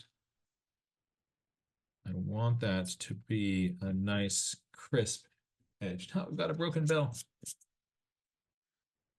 So this kind of tightens up the whole drawing.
And now I want to show you my secret weapon for these illustrations. And here it is. It's a Prismacolor pencil.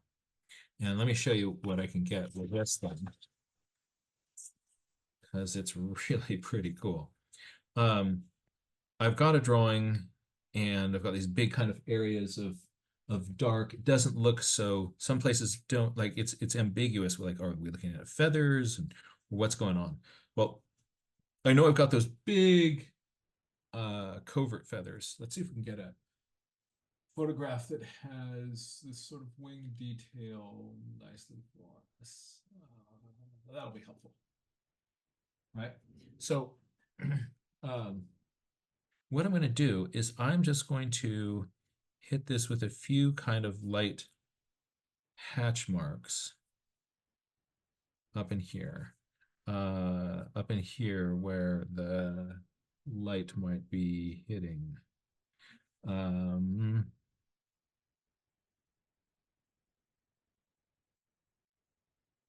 Give this a little bit of reflection in the eye. Put a little bit of reflection on the top edge of my beak.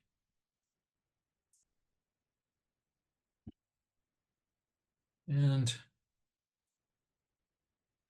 a little bit of reflection here on the top. Whoops, broke my tip.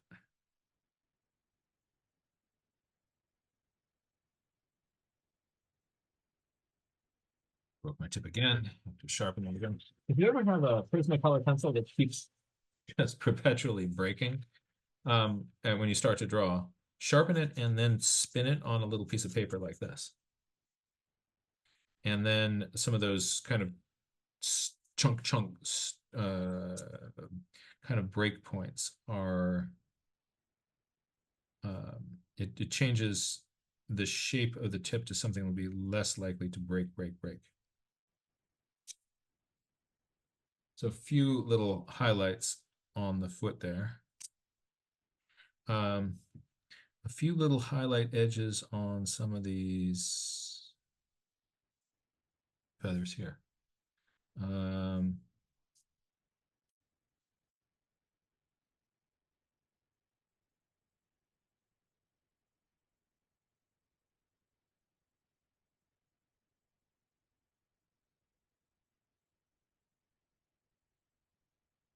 suggesting lightly that there are some feathers in here. I guess that doesn't show up on the screen too well. I have the edge of my primaries here that I kind of pick up with this pencil.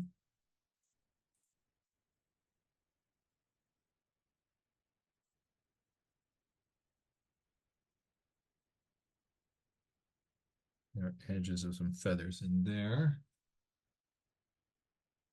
What it does is just puts a little bit of texture back into some of these areas.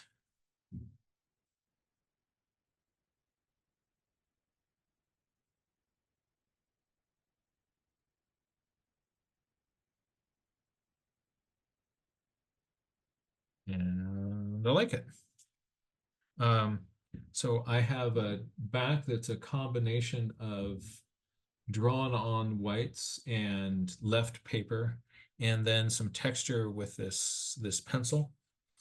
Might want to pop this a little bit more.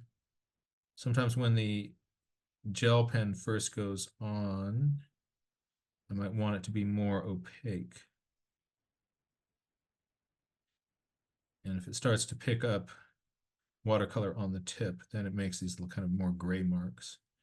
So over the dried thing, I'm reinforcing some of those.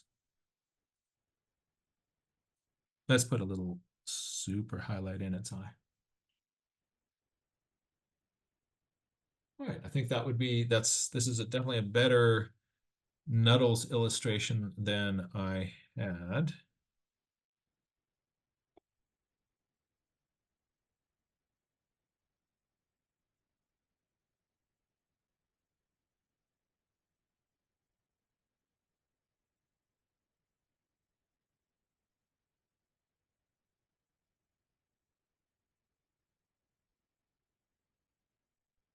And now I'm going to dry it and scan it.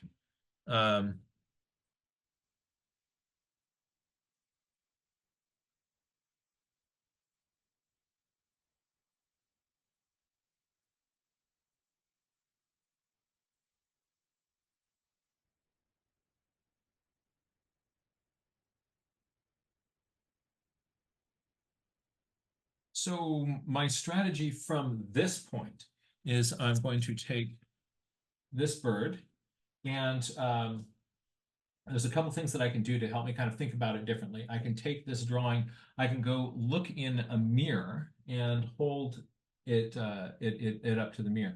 And very often when you kind of look in a mirror, you're going to see something that didn't really stand out to you before. You know, for instance, when I'm holding it up here, I think I went a little bit heavy-handed on my white. So I'm going to pick out a little bit of that. And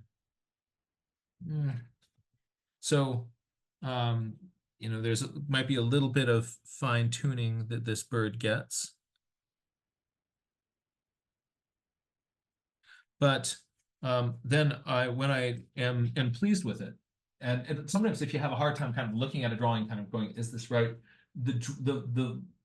Because I just drew it, part of my ego is wrapped up in the idea that this bird's going to look right. So if I now paint a different bird, I can then look back at this one and kind of like, oh, I need to tweak this. It kind of gives my fragile ego just a little bit of a buffer because I'm not critiquing my most recent drawing. This is one from earlier. It can be just a few minutes earlier, but then you're able to kind of think about it more clearly. I'm then going to scan this, and then I'm going to paint in all the head part, all the red in the head black. And now I have the female. And then I'm going to go in with some gouache and put the red spot in the right place on the head and put some little white lines in there and turn it into a juvenile. So those are some strategies that I use to help me be able to create an illustration that I can then drop into a field guide to help people be able to identify the birds. As you see, there's a lot of kind of looking back and kind of like oh, like where does that little spot go?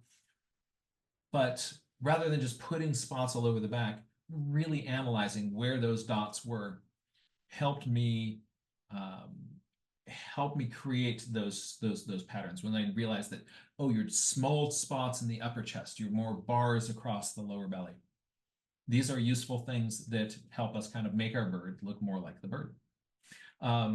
So I'd love to hear your thoughts, reflections, and ideas on this. I'm going to look over to the gallery here. If you have thoughts or comments that you wanted to share, just raise your hand. Let's join Chloe. And you can now you can now unmute, and we're going to add you into the spotlight. Hi there. It's good to see you. Good to see you too. I had a question about the dots, and like what their purpose is? Like, are they more meant to camouflage them or like to impress females? That's a really interesting question. And the answer is I don't know. I don't know. Of the few things that kind of that I think about it, um, having disruptive patterns probably would help you blend in and hide. Both the males and the females have those spots. So if it was in, and it might be that just, whatever gene is selecting for that in the males is such a big old gene that you also see that pattern in the female. So it might have been selected for and kind of carried over in males and females. I don't know.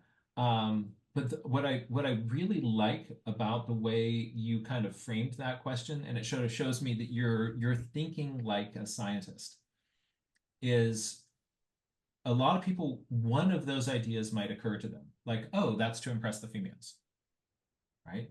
But what you did is you came up with two different hypotheses. Like this might be to impress females, it might be for camouflage. What's the function of these? And you didn't get tunnel vision on the first. They're both good ideas. And there also may be some other idea that we haven't thought of yet. With these sort of things, there's always like, it's either this or something else, right? So we want to keep our eyes up, our brains open for that something else. But you came up with what scientists call alternate hypotheses, right? You said, I wonder why it has those spots. And when we are asking a why question, this is coming up with an explanation. So you came up with different possible explanations, and that is really good scientific thinking. So I don't know the answer to your question, but just the way that you framed it, I find really impressive. And so keep on being the naturalist that you are. That's really great. Thank you. Absolutely. It's good to see you. Let's see if there are any other questions. So you can use the raise hand function, or you can just wave at me because I'm now looking at my screen. Does anybody have any journal pages that they wanted to share? Right, I see Ray Bonto has got something. Good to see you again. Again, I was just looking the other day at the photographs that we took when we got to kind of go geek out together. Oh, yes. In the Lake District. It was really fun. I should send some of those to Arpan because I think you guys would like to have. There's also some rock skipping pictures of our epic rock skipathon. So Ray Bonto and we got to meet in the UK, and we met at a place that was a slate quarry near a lake. Turns out they've got lakes in the Lake District, right? And you hadn't skipped rocks before, right? No. But you caught on. So these were like the world's best skipping stones, and you picked up on rock skipping so fast. Thanks. That was really, really cool. So what's going on in your journal? What are you thinking about these days?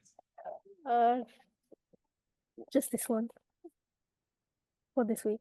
Oh, great. Yep.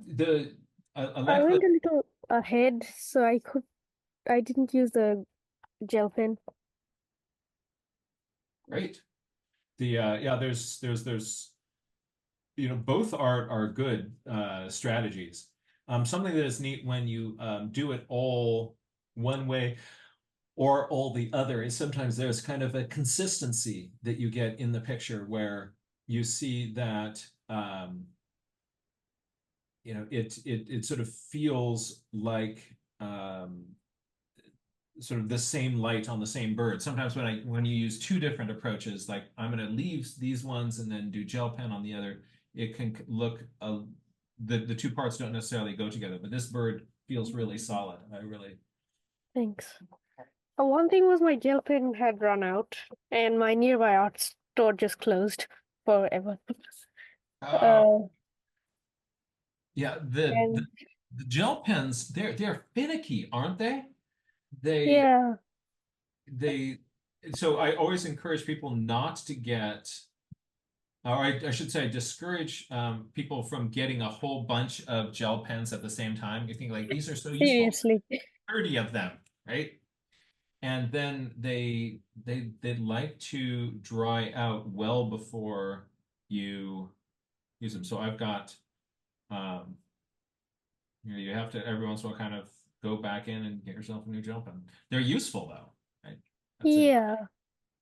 I might have also used gouache, but the thing with gouache is that it never gets really white. Right, right. I was thinking of that. I'll show you a trick with that. Hold on. I have Yeah. to go to yonder closet. There's a trick on making that work. This was shown to me by a medical illustrator, and she had these beautiful, you know, they're sort of drawing like if you cut here and you open up the skin, and here are all these organs, and all the organs they just looked so wet, with light glistening on them. And her secret weapon. Zach?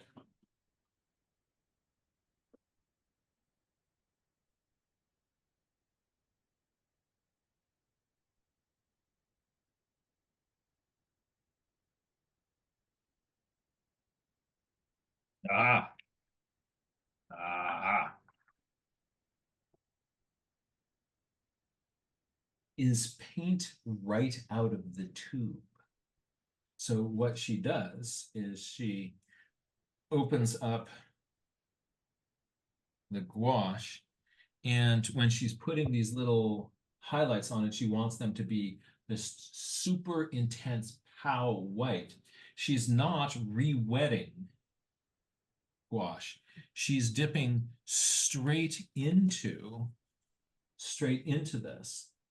And so let me do a little just demo on the side here. Whip. Gonna move my little bird friend. And let's say I want it on here. I don't want to have too much water on my brush.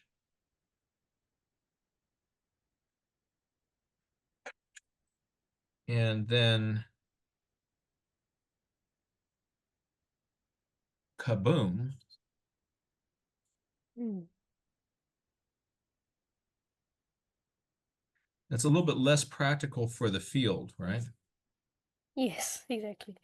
Because then you have to, you know, schlep this around. But this allowed her, she should have these just, you know, little marks like that on tops of, you know, some of these organs. And it just made them look just glistening wet. So that was gouache paint straight out of the tube. And then because otherwise you're right, it's not in that thick paste, and the we see much more color through it. Wouldn't that leave a texture on the paper? Yep, it And if you then paint over that later, these big globs will kind of come loose and want to kind of go traveling. So this was like the last thing that she would do on her drawing. Mm. She would come along with um, she she called the um, she called the tube of paint. This was sunlight in a tube. And so she would just come along with sunlight in a tube and like, here's all my little highlights. And all of a sudden it was glistening wet organs. disturbingly effective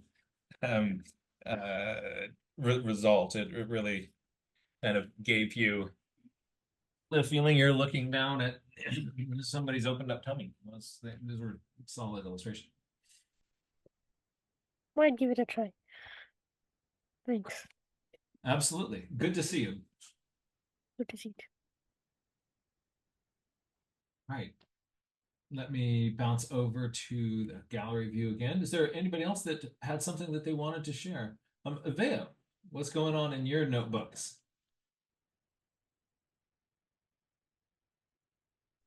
Well, I wanted to say, I'd gotten some transfer paper a few months back that I hadn't tried before because I was scared.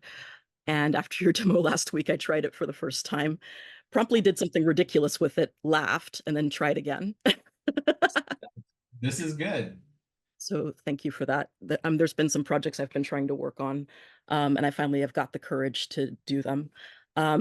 Susan sadly isn't here, so I can't show her, but she gave me, a while ago, she gave me this beautiful book that she bound herself, made it bound up.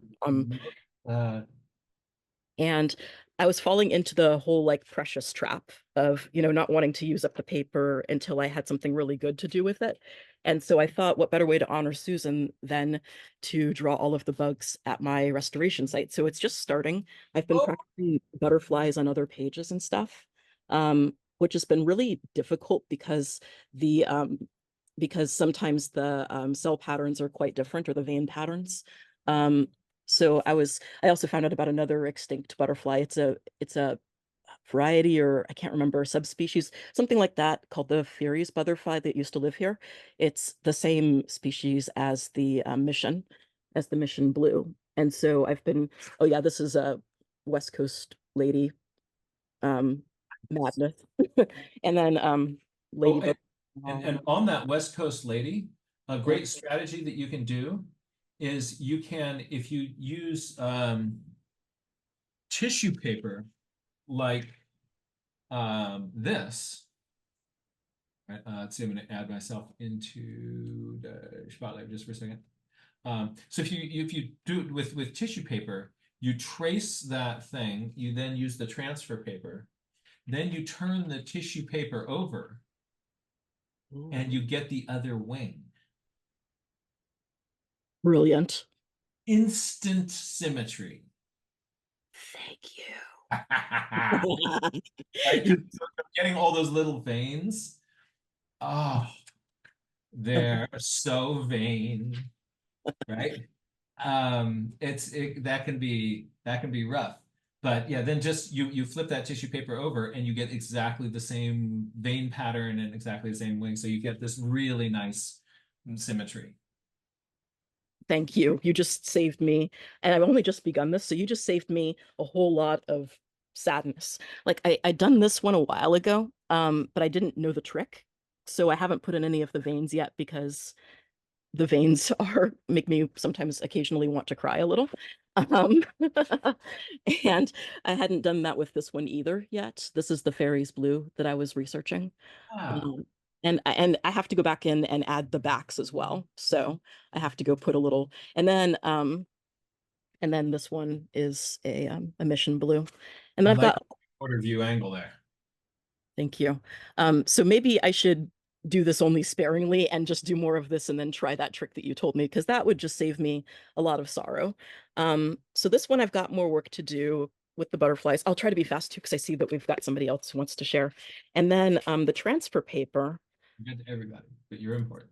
Is not the transfer paper, but this one this one is from using the transfer paper from an original drawing I did in a different notebook.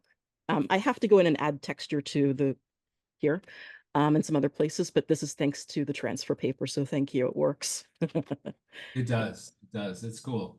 Makes me happy. And then other than that, I've begun to do a collection of my plants at my site.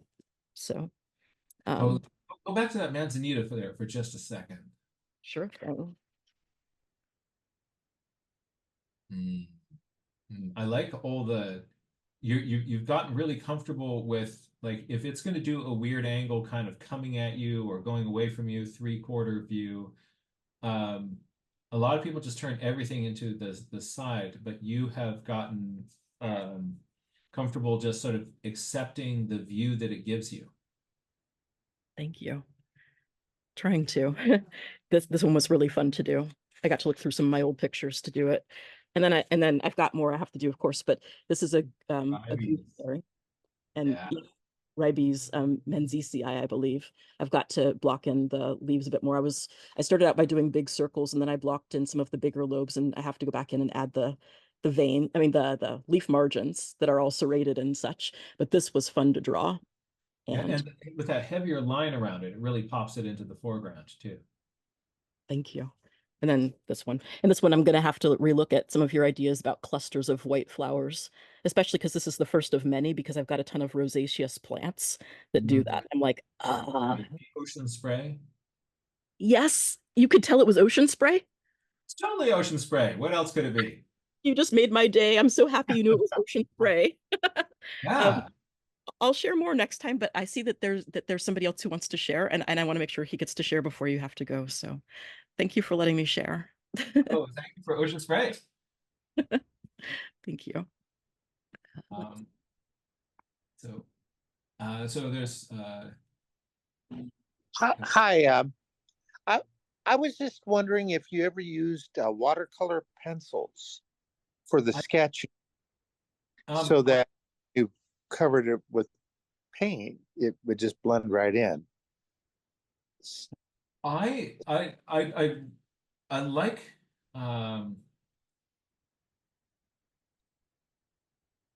I often like being able to see the pencil lines as part of it. But you're absolutely right. If the sort of the aesthetic of the pencil lines isn't your jam, that's a great way to go, because then as you're putting more watercolor in it, those lines just say, okay, we're gonna disappear now. The challenge though with them is that sometimes when you add water to them and they change color, they don't keep the color that they had. So sometimes a value shift and a color shift that will happen when you, like, let's say with those pencils, this is more not so much if there's like a line drawing there and you're putting watercolor on top of it, but let's say you've worked the whole drawing out with watercolor pencils and then you hit it with water. You're like, oh, this used to be a nice muted green and now it's screaming chartreuse. So sometimes it can surprise you, but that's much less of an issue if you're doing the sketch with the watercolor pencils and then are just letting those blend into the rest of the landscape you have. I think Kathy Johnson does some really cool stuff with those watercolor pencils. She's a wonderful nature journalist. She's written some great books on nature journaling. Okay. Yeah, Thank you. Yes, absolutely.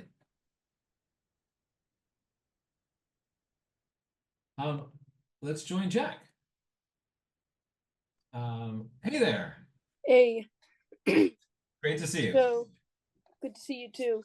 So I've been doing some illustrations with colored pencils for like a deck of cards, but with my illustrations on it.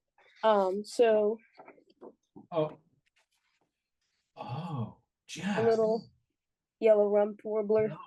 Yes. The myrtle race. And then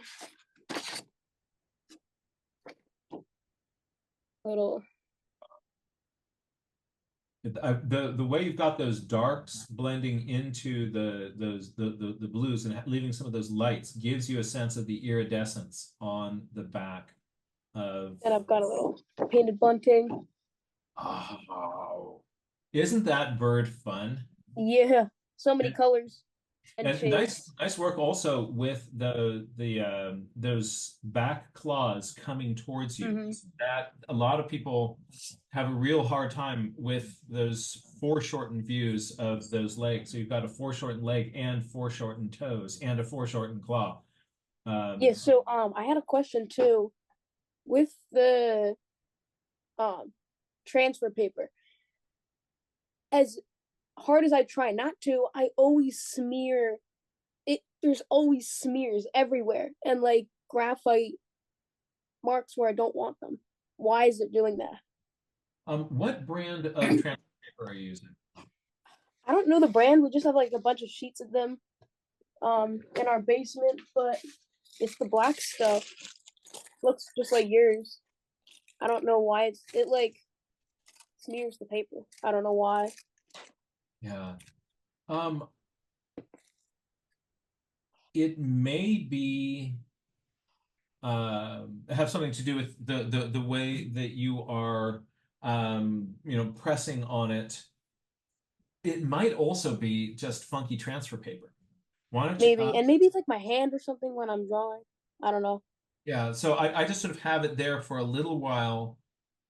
I get my transfer down, then I move it to the side. But I try not to have it um,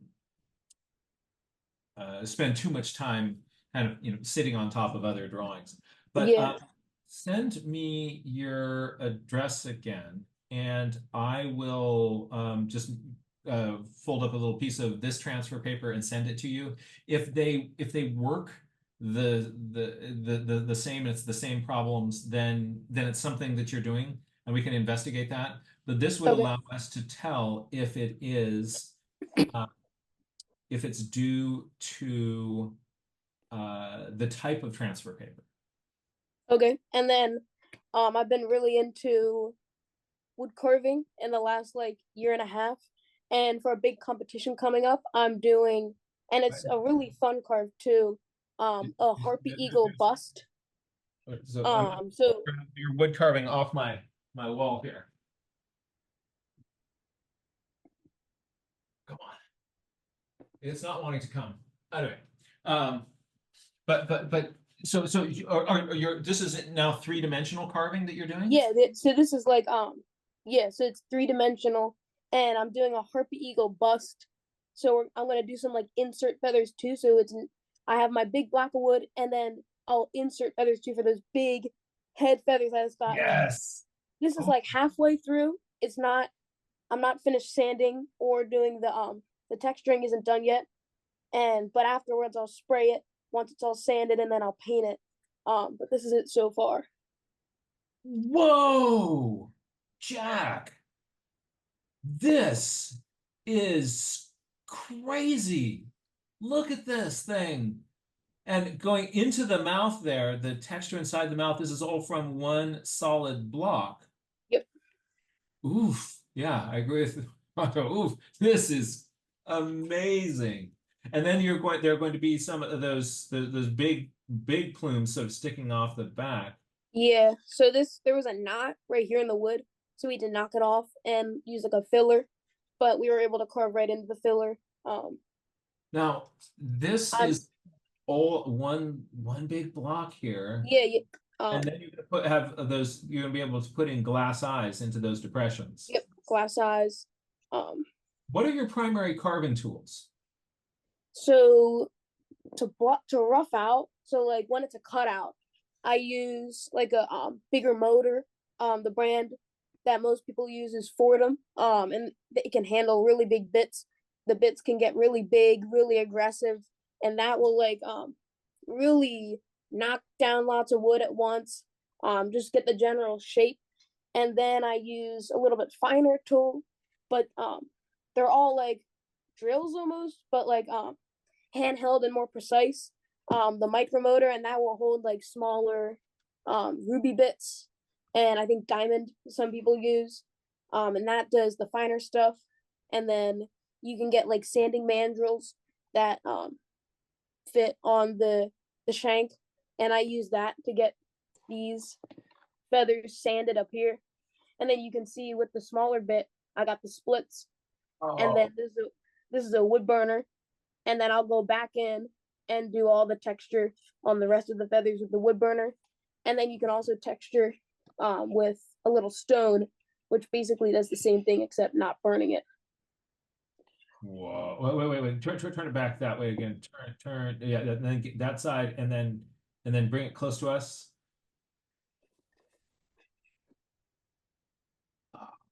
And now rotate.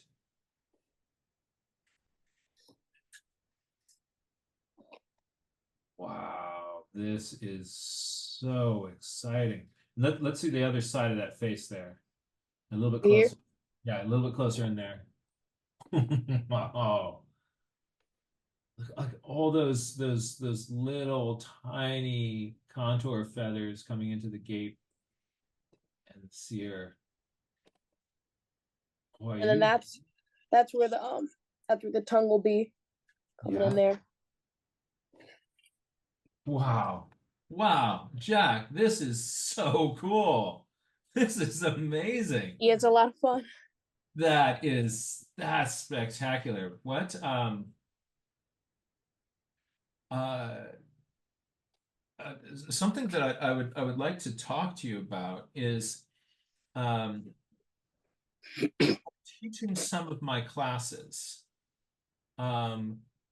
having some roughed out bird shapes, that you can sort of see, like, when you look at it from this angle, you see this view, this angle, so to help people kind of visualize turning something in space. I was wondering if I could commission you, so this would be a paid job, to create some a few of these sort of basic bird forms that I could use in my classes. Would that be something you'd be? Yeah, totally. Now, would Let's you want them wait like till this harpy eagle is done, because you got probably like pressure to kind of like, that's what your focus is on. Yeah.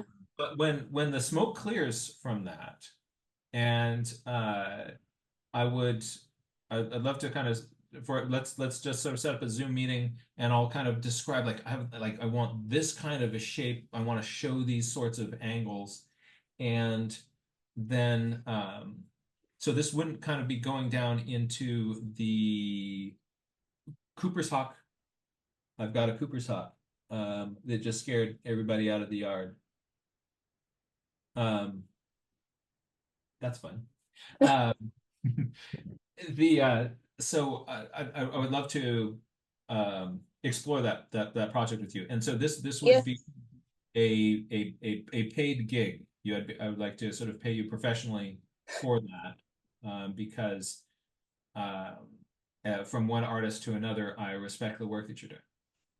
Yeah, I could totally do that. So I guess I guess I could sketch it out, or you tell me like the posture you want, and then I could like do that. And then I think and somebody asked if I use a Dremel.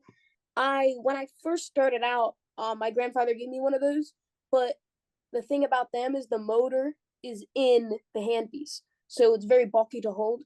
And what I use now is a Jesween. That's the name of the brand of the micromotor. It's just a lot finer, and it's a little thing that sits on the table, and then I hold the handpiece. So it feels much more like a tool you're comfortable with, instead of like, Yeah, like trying to draw with a carrot. yeah. But yeah, I could definitely do that. That'd be fun. That would be really fun. That would also really help me with my drawings. And then, hey, everybody who's watching this, you will benefit from this, because we'll create a tool that will help you kind of visualize rotating things in space. I bet doing this work just has blown up your brain's ability to three-dimensionally envision birds. Definitely, yeah. Oh, Jack, that's exciting. That is really exciting. Wow. Oh, it's great to see you. Is the jujitsu going well? Yeah, it is. I actually just got back into it like a month ago. Because finally got cleared to run with my knees. So that's going good. That's great. That's great. I've been off the map a little bit myself, because there's so many different projects going on, but I'm looking forward to kind of clearing things out, and that also just sort of helps me mentally to spend some mat time. All right. Hey, it's really good to see you, my friend. You too. And thanks so much for sharing that. Wow. That is really, it's spectacular.